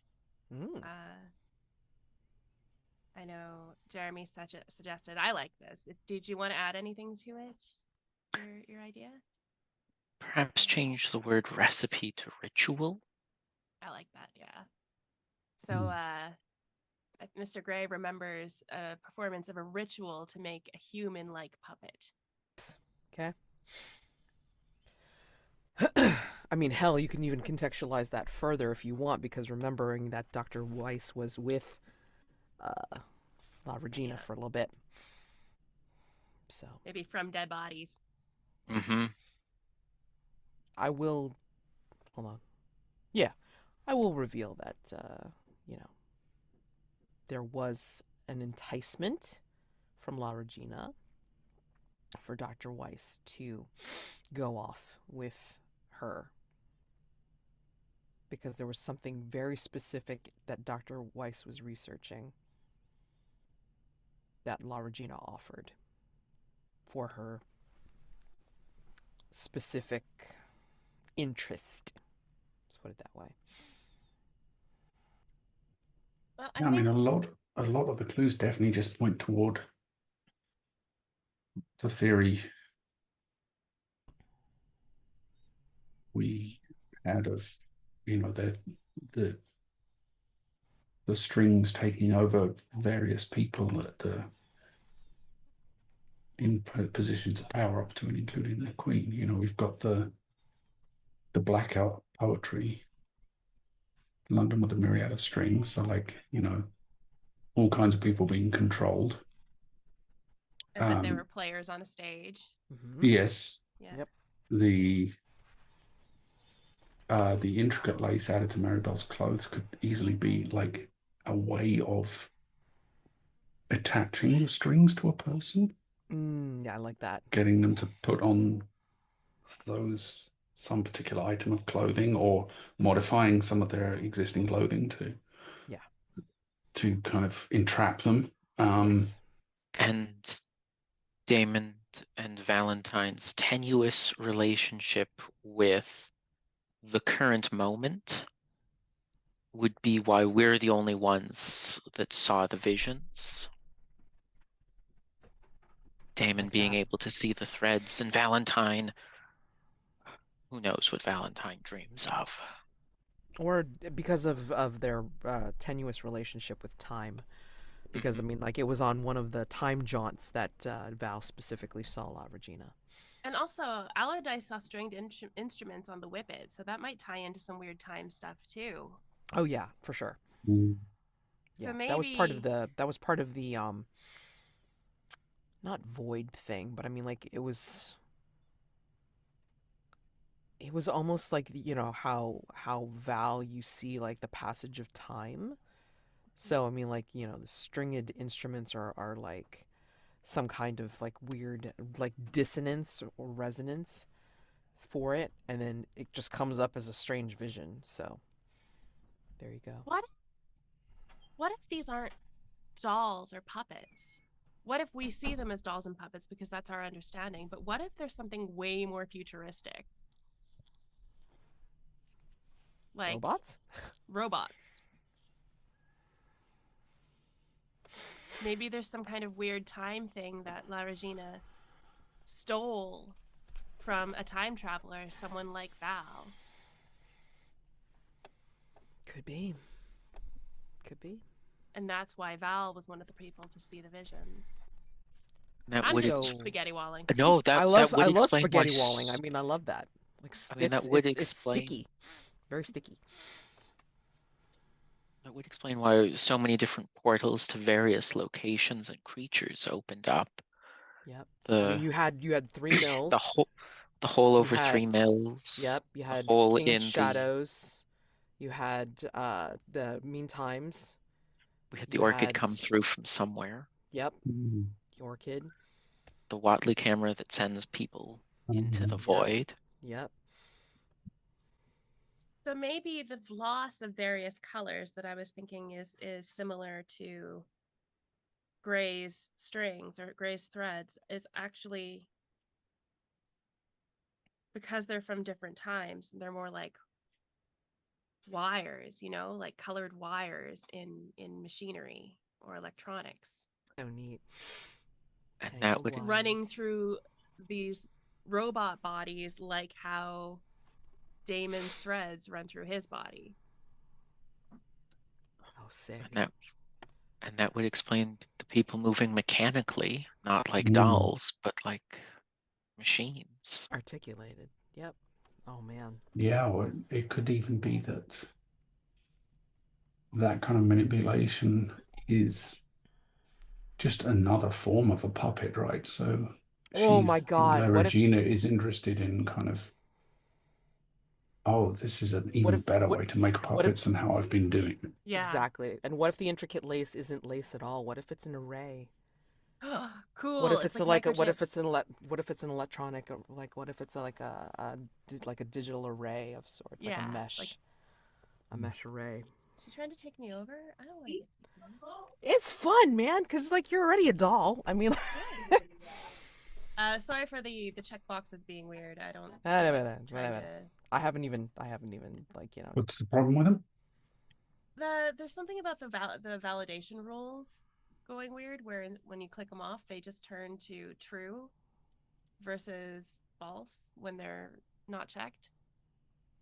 I tried clearing the validation rules, but they're being weird, and I just don't. They're feel like- probably interfering with something else, like because you added the column Yeah. or whatever, and so the conditional formatting is just kind of like messed up Yeah, it's gonna kill because of all something the- else in the sheet. So I wouldn't worry about it, so long as it's Yeah.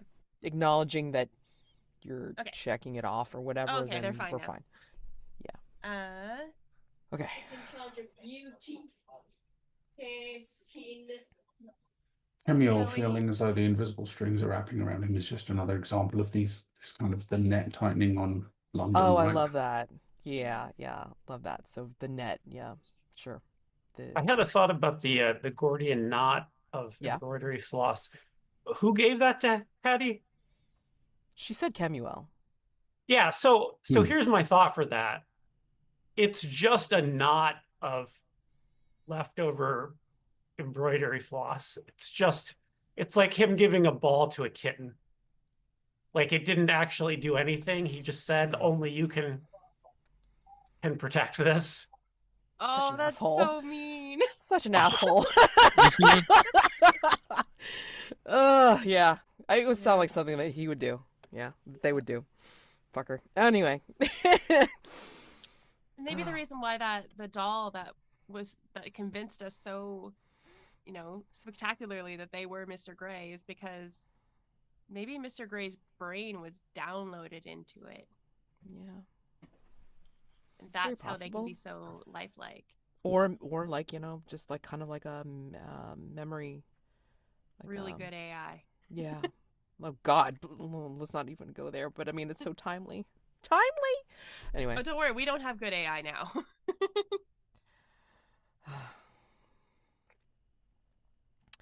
So let's see. NPC exhibit. I don't even remember where I got that clue, but I mean, it doesn't matter. Like, you contextualize it however the hell you want. What NPC... if she's like shifting these robots, or in like if she's doing this timey-wimey stuff, what if she's trying to like swap people? Ooh. Yeah. And it's not always taking. So like the person who looked like they were exhibiting erratic behavior, fighting off the influence, was like, oh, so it's not like attaching strings to actual people, it's replacing people with puppets. Sure. Yeah, I like it. I like that a lot. Yeah. And it kind of ties into the other one, which is the person seems eerily like an articulated doll for just a moment. So that kind of ties into that particular clue. But you're saying the Gordian knot thing is just to appease Hattie? Is like just a bit of an appeasement? that was my thought. Yeah, that it was just. I mean, it makes sense. It's just shitty. Yeah, it's very cruel. Yeah, it's so mean. It's so bad. But it's like it's the same kind of idea of like, you do that to cats to keep them entertained so that they don't be annoying later, in the middle of the night. Yeah, and out of character, Jeremy, I was considering that to be the next one, but we ran out of time. That was going to be one of the next ones, but that's so funny. Ran out of fucking time. So basically, we're doing it anyway. Yeah, we are. God dang it! Trust me, it's like given my druthers, it's like if people had enough, had enough masks and shit, it's like we would be doing 11 threats. So what if the ritual that Mr. Grey saw about the human, how to make a human-like puppet from dead bodies? Mm-hmm. What if it's not? What if it just seemed like dead bodies, to Mr. Grey because of what we don't have a contextualization for robots, right? Yeah, exactly. So what if instead it shells? Was, yeah. That could be what Dr. Weiss was going for. If you don't need the body parts to create life. Exactly. That could be what caught Dr. Weiss's attention. Mm-hmm. Oh, that's sad. Yeah, for sure. But I mean, if they're tremendously lifelike, I mean, even more of a pull, because then it's something that could be worked out because it's just tremendously lifelike. Oh, crap. All right, so let's see. Everything's checked. It's just very apposite, right? Yeah, it's just. It just goes to show what her full plan was. If all the world's a stage, she can control all the players, all the cast members. That's all she has to do, right? Especially if it's a puppet show as opposed to. Yeah, for sure. Yes. Okay. So check that one off, and then that's everything. 3. That's a +4. How many rolled snake eyes, and we're good to go. Shush you. +4. Who's rolling? We can all. Oh, we can all roll. I mean, half a dice.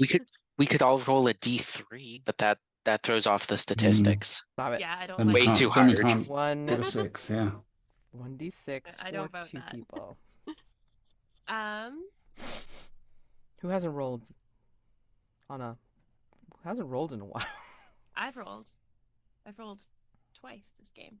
My snake eyes last session got us into this mess, so no. So you should get us out of it. So you're taking Oh a roll. God, no. I'll roll No. one if nobody else wants to. I feel like Val and Mr. Gray rolling makes sense because they're kind of like they're tied into this in a way that's different than how Treasure and Marybelle are tied into this. Yeah, I think that's true. Yeah. Okay. All right. One each. Ooh, Roll it. 6. Oh, Well, I didn't roll it What? yet. I'm What'd just you- showing the Yeah. die. Come It's the on. creepy Come on. spell dice. Oh, I rolled What? a 2. What? I rolled a 2. That's You a rolled one. Are you freaking Yes. kidding me? 7? And I got We got a 2. 7 Yeah. with a +4. Are you? You people. You kidding me? people are I told killing you not me. to ask. I told you not to let me do People are it. I love killing this. me. This makes me so happy. So Oh, basically, it that's makes the it real dangerous. best That's all. result. That's all it Best means. result. That all it means is next week is just danger, danger, You'll danger, die. danger. That's it. It's Well, great. that's I love good. this.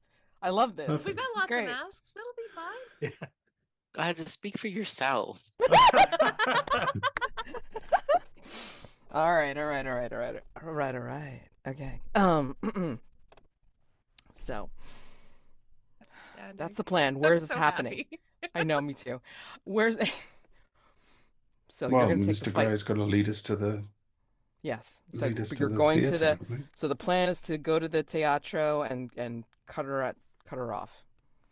Yeah. I feel like Yeah. we need a better plan than that.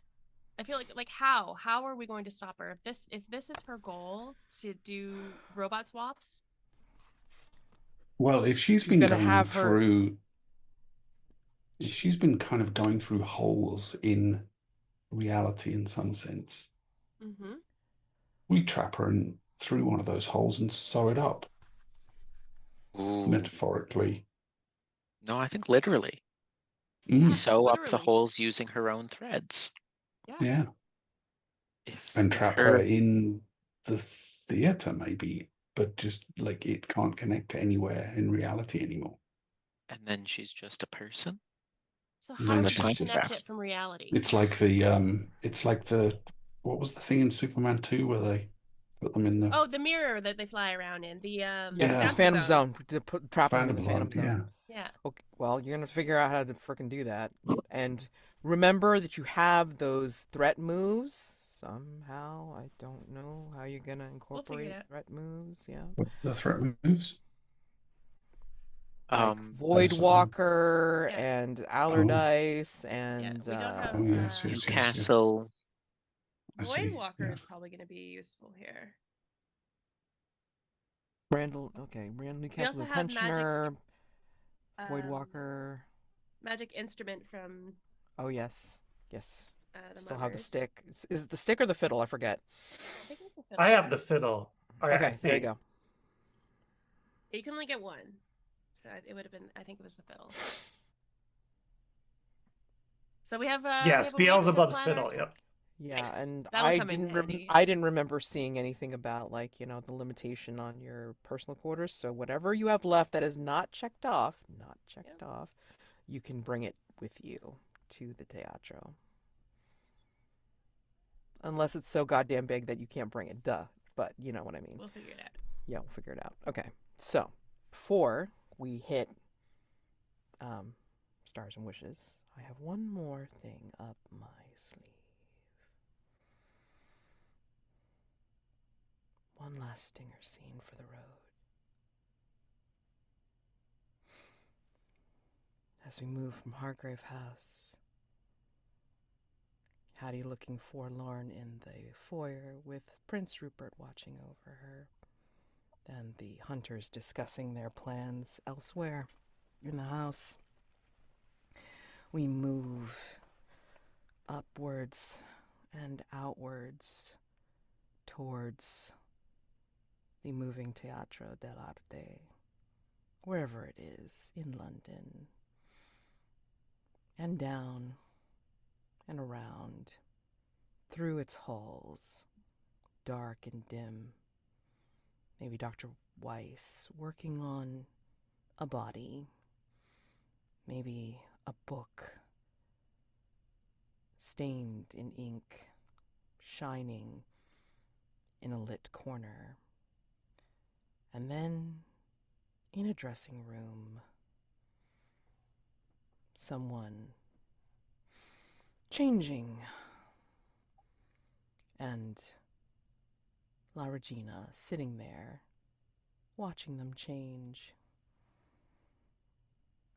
So,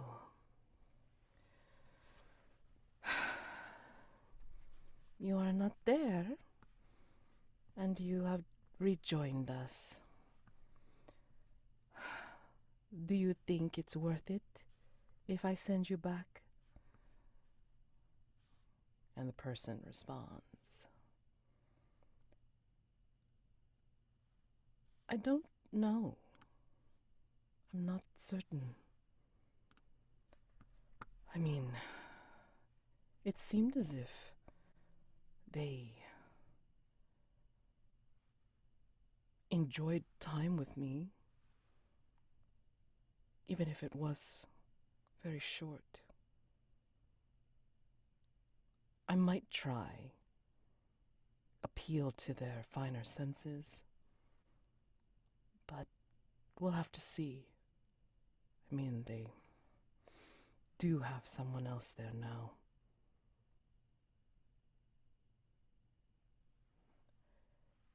It is as you know best. See that you do not fail.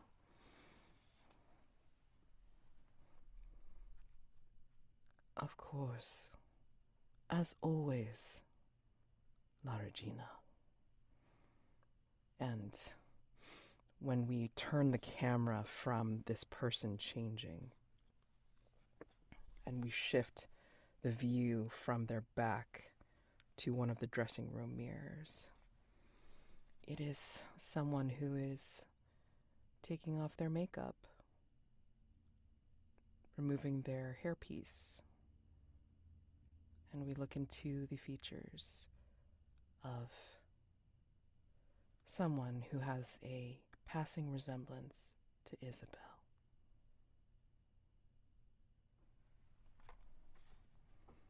Stars and wishes. Last wishes, because we're hitting part 2 of the finale. Oh my god. Can't believe it. We're here already. Damn. Yeah. So. Okay, the only notes I took for this entire session was holy rings, Mark. Because you're for real though, whenever we get a mask from you, it's always just it's so Beautiful. yeah, it's beautiful. They're very deep, not just emotionally, but descriptively. Like they're really well done.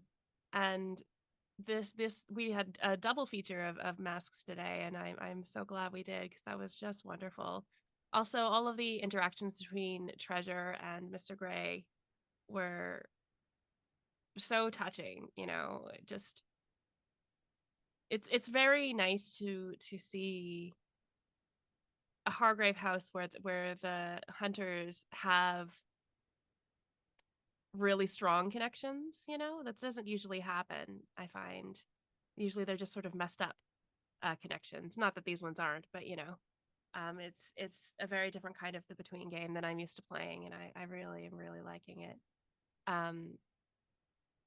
Jeremy, playing this Mr. Gray who has been gone and has come back, and not knowing who Treasure is, and everything was just so perfectly on point. So perfectly on point. And your ability to continue his story, even though, you know, from the character's perspective, there's a big gap in there. From the audience perspective, everything just filled together so smoothly. That's a real talent. That was really impressive. And so thank you for doing that. It was a delight to watch and be part of. Rob, the whole conversation with Val and Mari, that real sort of ethical conundrum you were under of whether to return Hattie to Camuel, knowing that that's not good for her, but also that's the only way she'll be happy. And having the way you're playing all of these dilemmas that Val is going through because of their vows, because of their desire to do good in the world. Yeah, I feel so heartbroken about what's going to happen next. Like, I already feel heartbroken about it. It's gonna be so amazing. Mads, I already gave you a star in chat for something. It was awesome. The blood marble Camuel being in a blood marble. I just love that. I like the idea of the dick of blood, just like putting it on her mantle. Like, oh, that's nice little mantelpiece there. But yeah, I'm kind of just floored. I'm sad that it's almost done. I'm so excited to see how it's all kind of come together. I have some ideas for what Marybelle might do next. We'll see what happens. Yeah, this is great. I really hope that this isn't the last time we all play together. I mean, next session, I mean. Yeah, I don't know what I can add to that really, but it's just I loved Treasure's masks. That's all. Anything with a big grand sweep of hundreds of years of history is always right up my street. I love that. I'm a sucker for that kind of thing. So I've always enjoyed that. And just the same characters turning up in like very different contexts is, as you can tell from me being playing this playbook, is something that I really dig. Yeah, and like the Mr. Gray's kind of perfectly played coming back from wherever he'd been, and with the lack of knowledge that includes. Yeah, I don't know. Looking forward to next time. I just hope I can do it justice with a good finale for Val.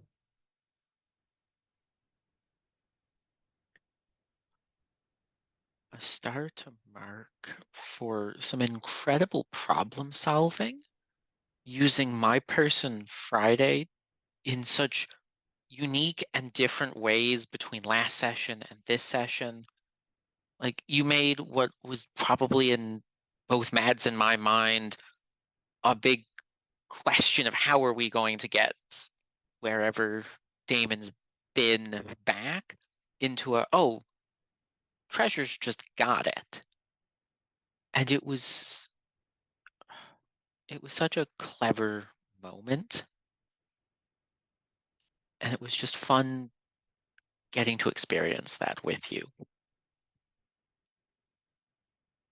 Amanda, it's been this weird driving force between Marybelle slowly becoming more human and having these sparking moments of, oh no, she's definitely not.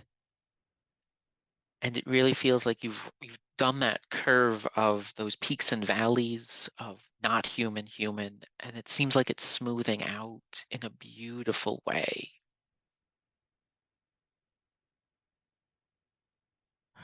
Particularly looking for the hands in the garden.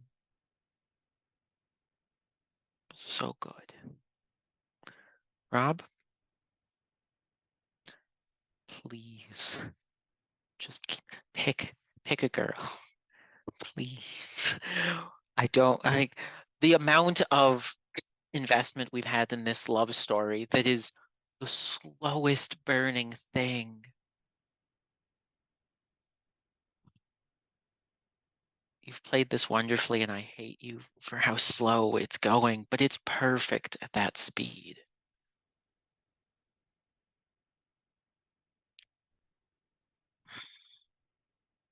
And Mads, Thank you. Everything's been wonderful. Every moment across some 25-ish sessions has been wonderful, thoughtful, and well planned, regardless of what you may think. They were wonderful. And this session was no exception, and I'm terrified for what you have planned next.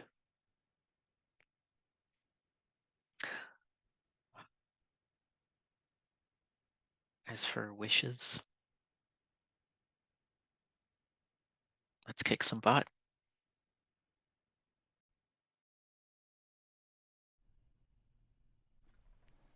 Yeah, ditto to all of that.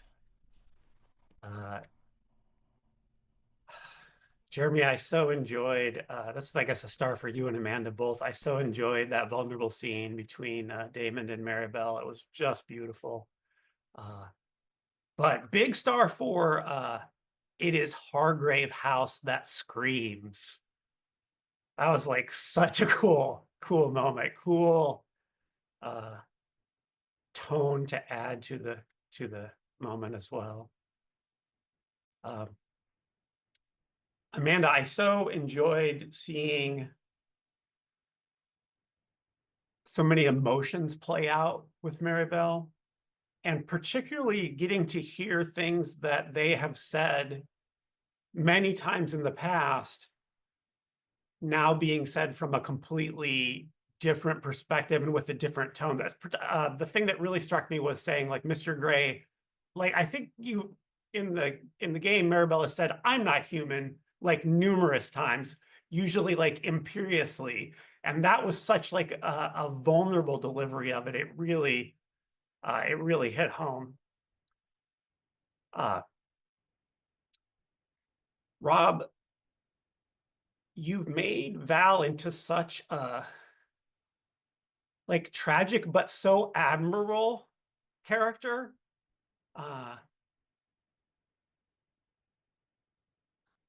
And it was the moment of there's nothing stopping me from breaking these vows other than upholding them means something to me, was so beautiful. I think, though, I really give a star for when Daymond said it should be no problem to find the theater, and Val said, "Enlighten me."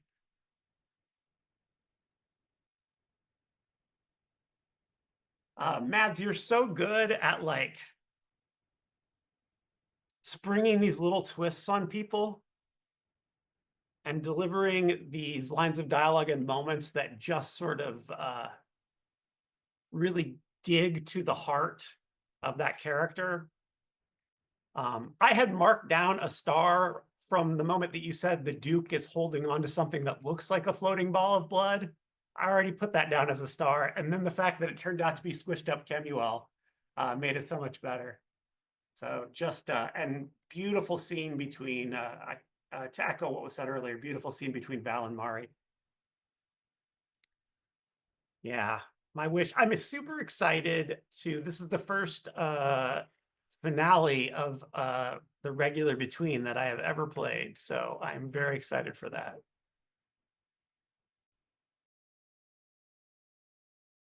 Yeah, I think it's only my second one. This will be my fifth, I think. No, holy crap. I guess fifth, I suppose. Considering, like, you know, me going through it myself and then... Oh, God. I don't even want to count now. Never mind. Anyway, yeah, star 2 mark between the masks, which were just brilliantly done and just managed to be placed in very apropos spots in the narrative. And also the moves that you managed to pull off in, as Jeremy said, great places and very creatively. I mean, like last time I cheered when you did it. This time I could only quietly be like, because it was just so wonderful. Just again, so wonderfully done. Because I was even wondering, like, okay, how are we gonna get out of this? I had no idea. Oh, great! It's like our Factotum, like, you know, pulled us out of the fire. Yay! Because I was like, I had no idea. And then, Jeremy, it's like Damon's vulnerability, like, just the confusion, and yet coming back strong when I brought back your entity to try and, tempt you back, and also tempt Treasure and say, come on, you want this power, don't you? You want to be stronger. You want to beat your enemies, don't you? And just for the fact you came roaring back and said, no, I don't need your help. Fuck that. I loved it. I mean, like, that was like, again, like, beautiful character moments like that where you just prove, no, I mean, I'm going to do this on my terms, no one else's. Even the thing that supposedly grants me my shit. I love that. And vulnerability from Marybelle as well, but yet in a different way. Again, like character growth of, like, disdainful of humans, like, the soft stuff that we are, but yet also confused and wondering about it because, affected by the mourning that they still feel, and yet also realizing their loyalty and friendship, is still strong. Like, consideration for these humans that they are friends with, and like, that's something to be said. I mean, like, you're not just out for decision making and power, as you had told Daymond a while back. You're now, no, I mean, like, I'm out to be friends and fight for these people, So I mean, like, I love that from Marybelle. And Val, I mean, I was trying real hard to push your buttons. I wanted to see. It's like, come on now, use that damn crown. I mean, you've got it. Why? Why not? I was wondering, it's like whether we'd see, like, see some cracks in Val, and evidently not, which I am very proud of. I'm like, I'm very glad that Val stuck to his vows, and just, said, nope, not going to do it. Just going to do this the good old fashioned way and, stay strong in my honor. And, yeah, I mean, like, just keep to my decisions. I love that. Just want to see, how you're planning on, utilizing, all of your skills and your abilities for everyone to be able to get through this, because if you're taking the fight to her, I mean, again, use all your shit. I mean, like, you've got all the extra moves if you need to for the, for the old threat moves and such. See what happens. I mean, like, it's going to get dangerous because you rolled a 7. Somehow you rolled a 7. Oh, this is gonna be interesting. That's all I gotta say. I don't even know how this looks what this is gonna look like, because honestly, I'm not even gonna prepare. This is not gonna look anything like the way I normally prepare any of my previous finales, because this does not look like any of my previous finales. And so I'm excited. My wish is to just see how you guys handle this from nope, we've already answered the question how we think she's going to do it, and we're going to take the fight to her. And I want to see you guys have a big blowout and,